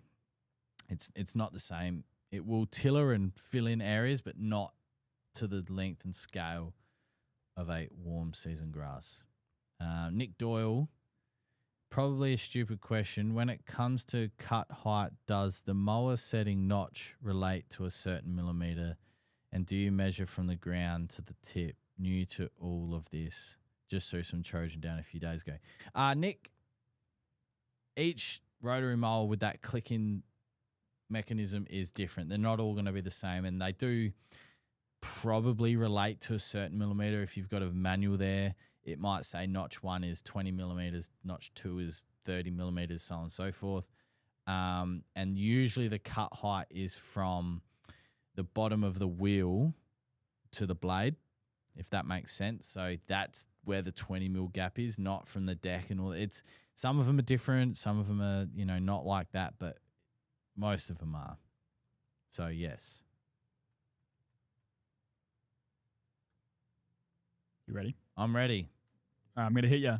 All right. You'll probably know all three of these. You reckon? I reckon. You're very knowledgeable. So I've asked GPT, for the most iconic sporting moments of the last 26 years, give me one for each of the following sports: AFL, golf, and cricket. AFL is Leo Barry's mark in the 2005 Leo Barry, AFL star. Grand Final. Here's for anyone in the comments. Who kicked the football into the forward 50 for West Coast that led Leo Barry to mark it?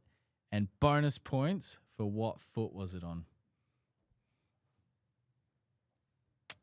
All right, next one. Golf, we have the Tiger Woods chip in at the 2005 Masters. Yes. Classic. The Nike logo, perfectly framed. The back of the 16th, yes. Iconic. And then in cricket, we have Australia win the 1999 World Cup semi-finals. The tie. Yes. So the moment was the dramatic run out of Alan Donald to seal a tie. Yes.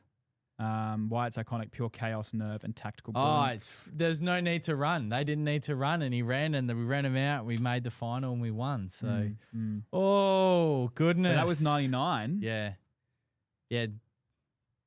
Tell ChatGPT to use a cricket moment from the 2000s rather than 99, if you can, please.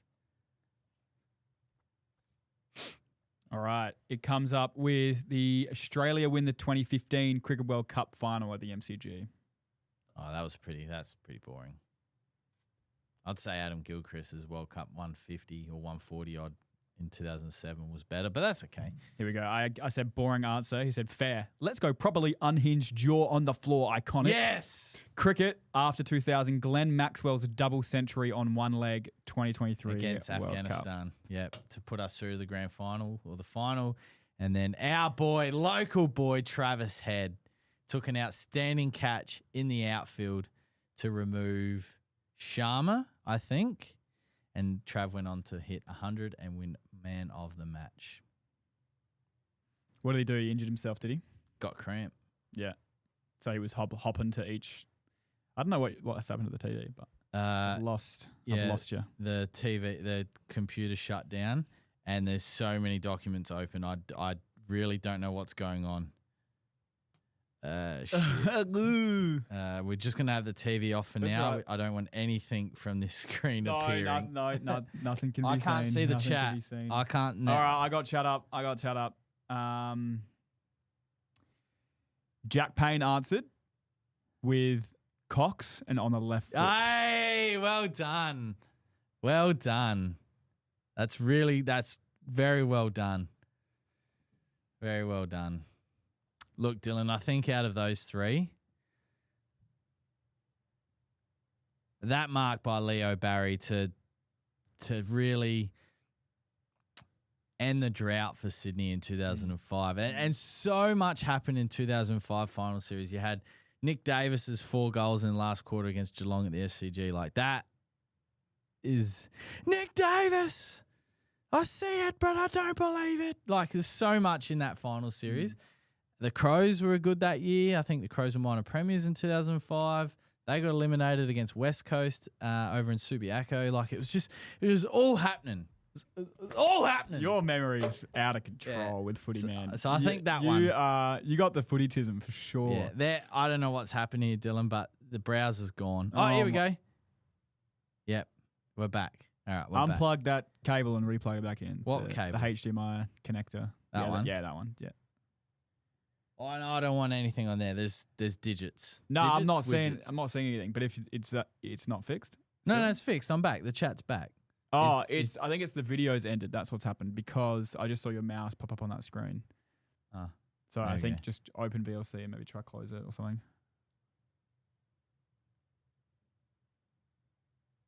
Anyway, we're it's still, fine. It's literally not it doesn't matter. So I think Leo Barry for me there.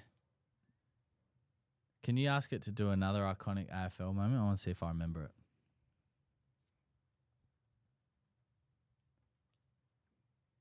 Surely Dom Sheed's goal on the left against Collingwood in the 2018 AFL Grand Final. We got Nick Davis after the siren, 2005 semi-final. That's kicking 4 goals in the last quarter.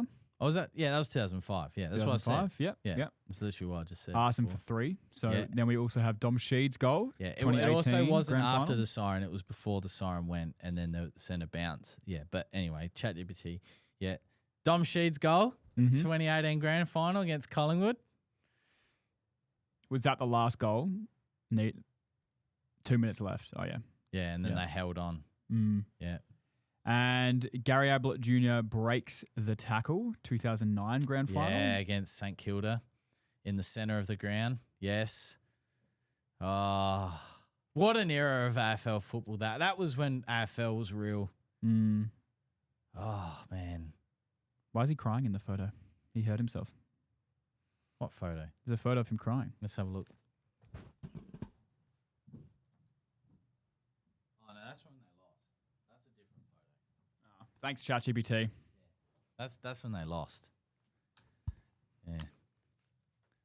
Do 3 more golf ones and then 3 more cricket ones. Do we want to do some crows? 3 more for crows? Oh, yeah, for the Adelaide Crows. See if I remember them. Well, 97, There's got to be an Eddie Betts in here somewhere, surely. Yeah, winning like 48 goals of the year. Yeah, true. From the same pocket. All right. Well, we got a 98. Yeah. But it's Andrew McLeod's Norm Smith performance. Yeah, because he was dual Norm Smith. First AFL player to go back-to-back Norm Smith medalist. Yeah, okay. Andrew McLeod, number 23. Mark Rasciuto's Brownlow medal. In 2005. 2003. 3, sorry. Oh, and here we go. Eddie Betts goal of the year, and then another and another. Is that what it said? Yeah, it's literally what it says. That's clever. Yeah. Yeah, 15, 16, 17. Oh, it was so good.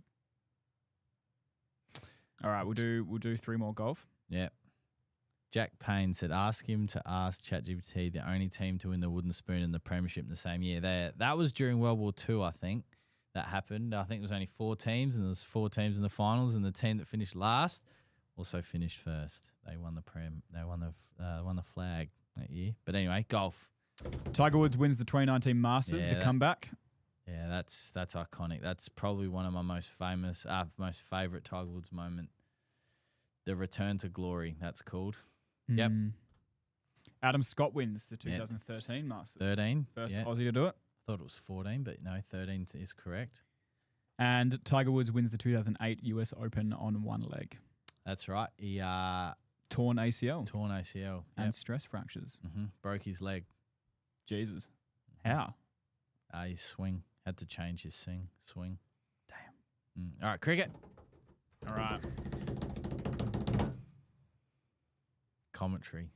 Oh, man, I love sport. Sport is good. Sport is good. What's this called? Sport. Just sport facts and memories and.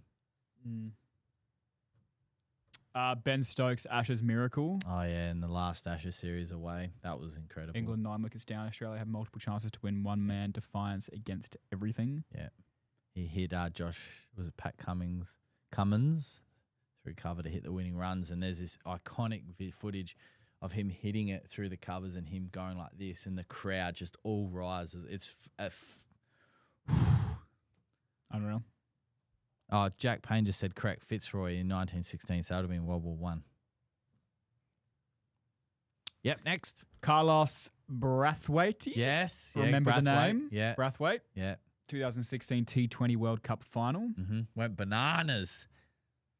19 needed off the final over. Game ends in 4 balls. Commentary line became immortal. The most insane final over in cricket history. Yeah, that's the last thing West Indies won, I think. And Australian wins the 2023 World Cup final from 47-3. Yeah. Why it's iconic. Silence, the biggest cricket crowd ever. Tactical masterclass. Australia doing Australia things on the world stage. Yeah, we won 3 World Cups in a row there. 99, 2003, 2007. That was when, that's when the cricket schedule was normal. Now it's all over the place. But when's the next World Cup? Next year, isn't it? This year? Or this year? Or 2023? Is it every 3 years or 4 years? 27, maybe. Yeah, next year, maybe. I don't know where, though.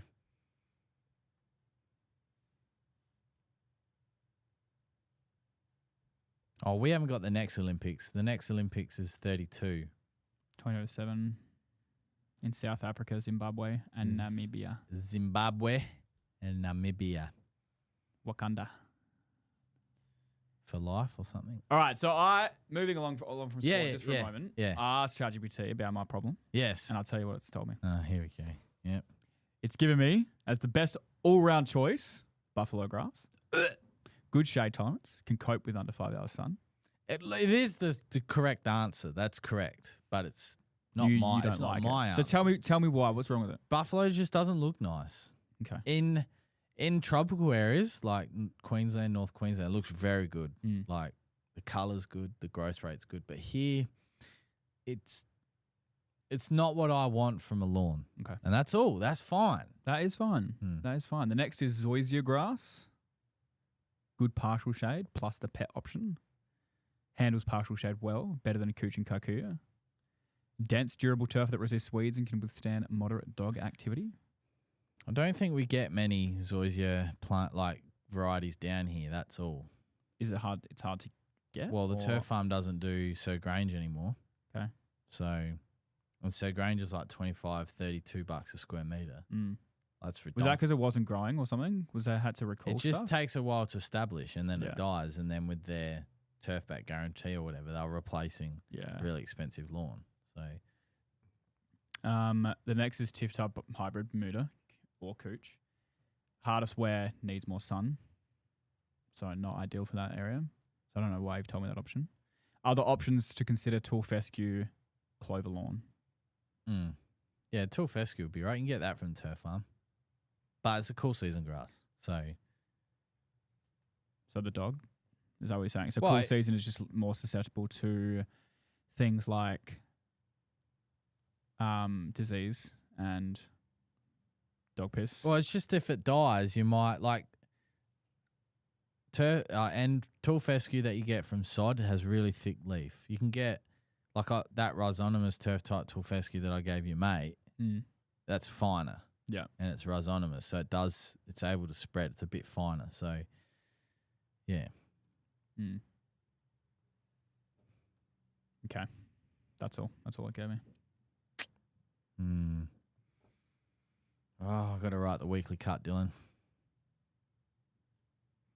Can you write it for me? ChatGPT. ChatGPT Premium. What am I going to talk about this week? What should I talk about? What do you guys and girls want to know about this week? What do you want to read on your Sunday morning? You know what? I might actually talk about what I'm going to do on Sunday, and that's reno the lawn. Perfect time to reno because we've got warmer soil temps, blah, blah, blah. Yeah, blah, do blah. that. All right, I'll do that. It's decided. Decided. Sold. Approved.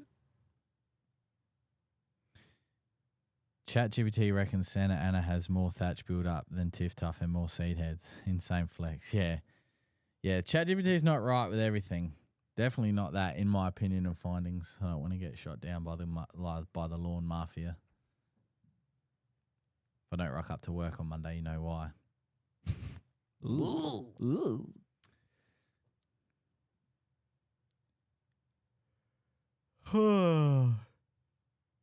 I need to take the time-lapse camera, take it home and set it up and actually see how many yeah, hours that's probably not a bad gets. shout, actually. That's probably that's what I need to do first because it might get more than 5. I don't think it does. Okay. Sorry, what were you going to say? I was just thinking, now that I've had couple weeks now to digest the ending of Stranger Things, Dylan, it's actually woeful. Yeah. It's really bad. Yeah. You know, I had a little bit of bliss at the end of it. I was like, you know what? The ending was it was actually the best episode of the season so far. But then you just think about it for more than 5 seconds. Yeah. And you're like, Oh my God. I had the same thing. What? I've got a message in my family group chat saying like, hurry up and watch it. And I was like, you know, it was all right. And then I thought about it. That's where I went wrong. I thought about it. And it's woeful. Yeah. Yeah. So. Yeah. If you're just like brain numb TikTok brain and you don't think about it, sure, you probably had a good time. Think about it for more than 2 seconds though. There was a behind the scenes thing that came out. I don't know if you watched that, but one of the writers said, yeah, we didn't have a script. Well, yeah, there was that, but also one of them said directly to the Duffer Brothers, "Oh, if we don't have a Demogorgon or Demo Bats in the Abyss, that would be stupid." That is a quote in the doco. Yeah, and they didn't do it. You know what that tells you, Dylan? They don't give a fuck about the fan base. They're in it for the money. They also had. They were talking about how they were like rushed. Netflix kind of rushed them to do it, but also you had 3 years. Yeah, you had so long. And it was like literally put out for you. You had your idea of the Abyss and the Upside Down. I'm not even a script writer. I feel like I could have written a better story. I think majority of the fan base could have written a better. Doesn't make any sense. Doesn't make any sense. Anyway, I'm sure people aren't here for Stranger Things. It's probably not our audience, but if you are, how did you feel about it? Probably not good. Probably not good. GWS Lawns has asked, what would you say to a 14-year-old trying to start lawns? It's an interesting question. Lawns as in like you just want to get into the lawn care or as in it's something that you want to do as a career moving forward? We're trying to start lawns, so because that could be like career. Yeah, because obviously now more than when I was that age, there's a lot more programs and availability, courses, opportunity to become a qualified turf professional. And all that would be is checking in your local, like where you're actually Australian Sports Turf Management Australia or Sports Turf, whatever that association, I think it's Australian Sports Turf Management, ASMA. Yeah. Jump on there. They've got all the information that you need and they'll be able to help you and guide you. If getting into turf professionalism is what you mean by that question, that's where I would send you. To that website. However, if you're 14 and you want to mow lawns and you're looking to earn a bit of pocket money, then yeah, you know, depends how confident you are, how you feel. Obviously, the social media ban now in for under 16s, like it's going to be a bit difficult if you're trying to start a business and promote yourself. Like you can't get. Wow, that's a really good point. Actually, you know, your local. How's he on? hey, what are you doing in here? It ain't easy under Albanese. It's pretty easy to me. Yep. Getting through He's on Mum's account. Yeah. He's on Mum's account. We won't. It's all right. We won't dob you in, mate. No, I don't care. I'm all for it. Do what you want. But there should be exemptions for kids trying to start business. I don't agree with the ban as such. But I don't agree that there should be exemptions. I think it's just clear cut. I think it gets rid of all ambiguity, everything. All right. If you're gonna do it, is what you're saying. I can see points for and against it. 100%. I can be in 100% for it chair, and I can also be in 100% against it chair, and I can also be down the middle. But I think if the ban's been implemented, then there's no exemptions. Yeah. Sorry. Yep. No, fair enough. You know.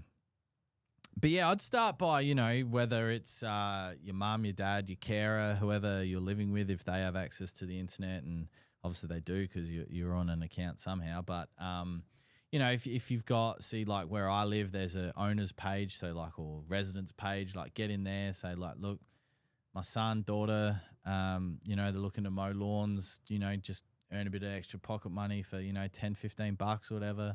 There'll be people snatch at that because, you know, there's people that just don't have time to mow their lawns or they don't have a mower or whatever, and 10 or 15 bucks is worth it to them. So, you know, and what I would say is if you are entering someone's property to mow their lawn, even if it is for 10 or 15 bucks, do the best possible job you can. Do the 1%ers. Don't leave a mess. If you're not confident on the whippersnipper, practice at home first. Don't go and practice on someone else's lawn. And then after a while, if you're not so good on the whippersnipper,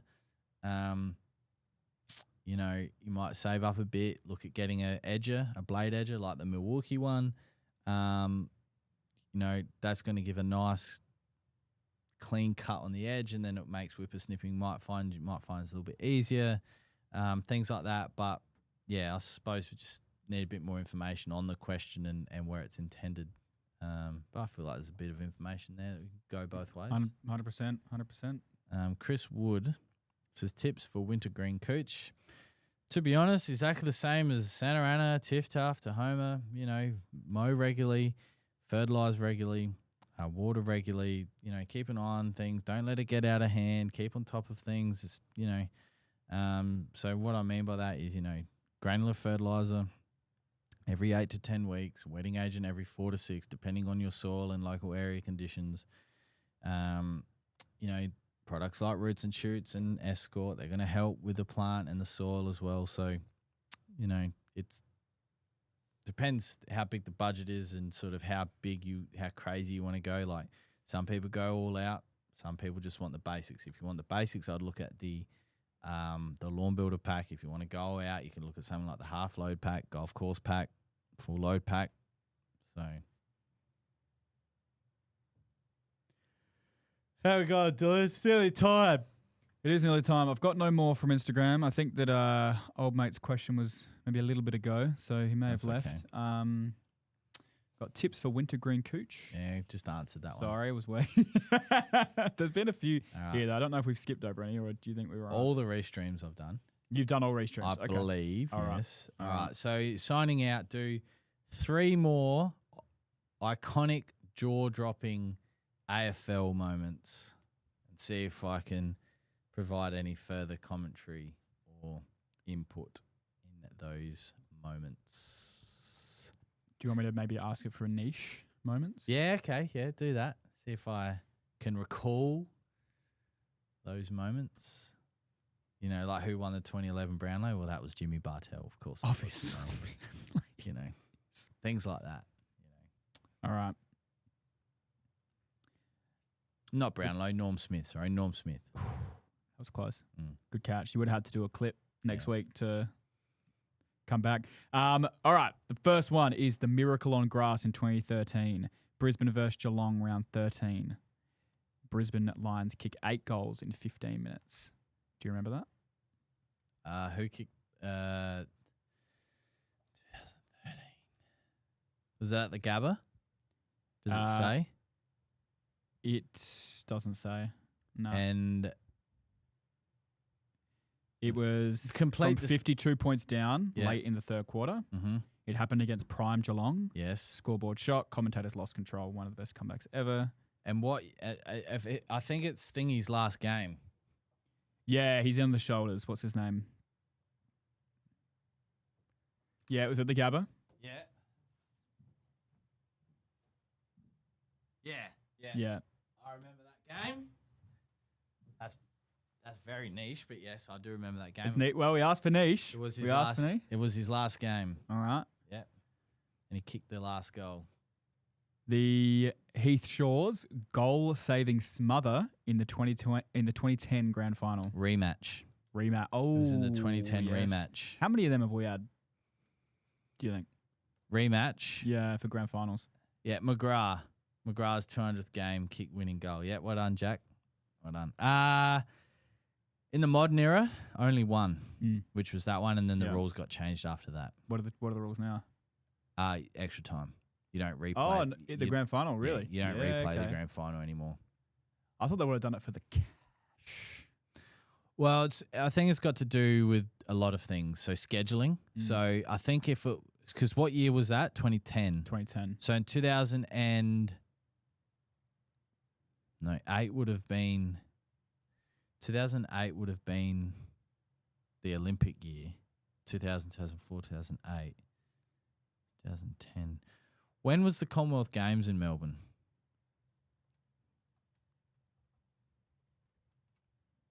(2006). Okay, so 2006, all right? So that's an example. So if they had to play an AFL, because in 2006, West Coast won by 2 points in the grand final, I think. Can you fact check that, please? It was either It was either 2 or 4.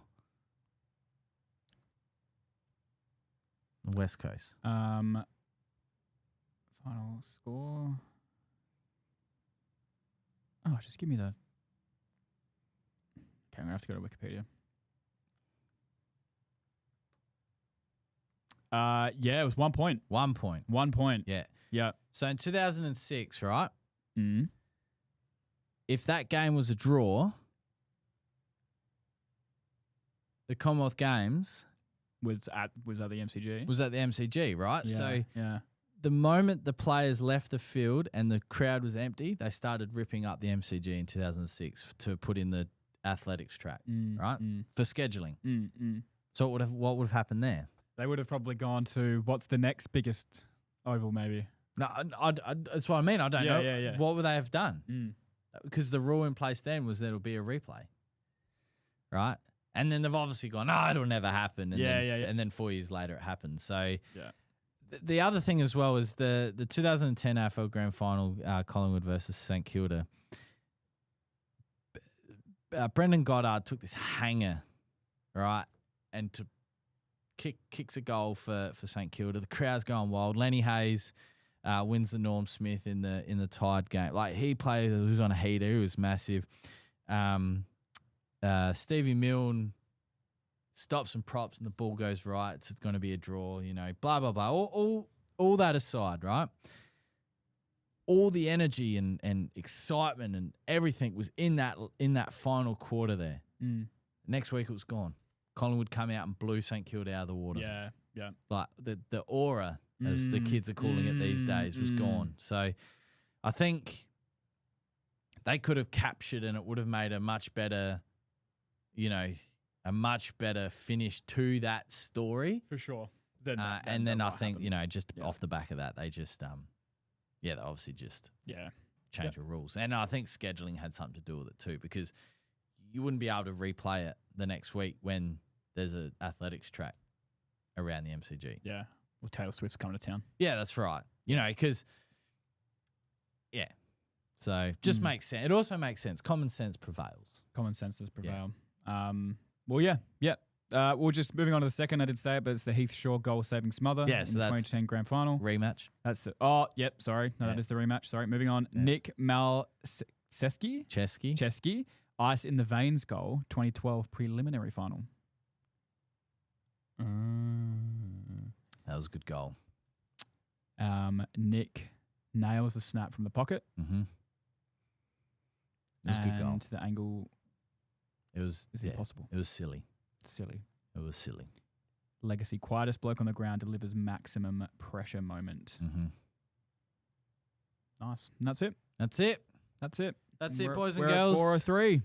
I hope you've had a wonderful week. A lot of people went back to work this week and last week, so hopefully it doesn't take you long to get back into the swing of things. We'll be here all the time, and we'll see you next week. Have a good weekend.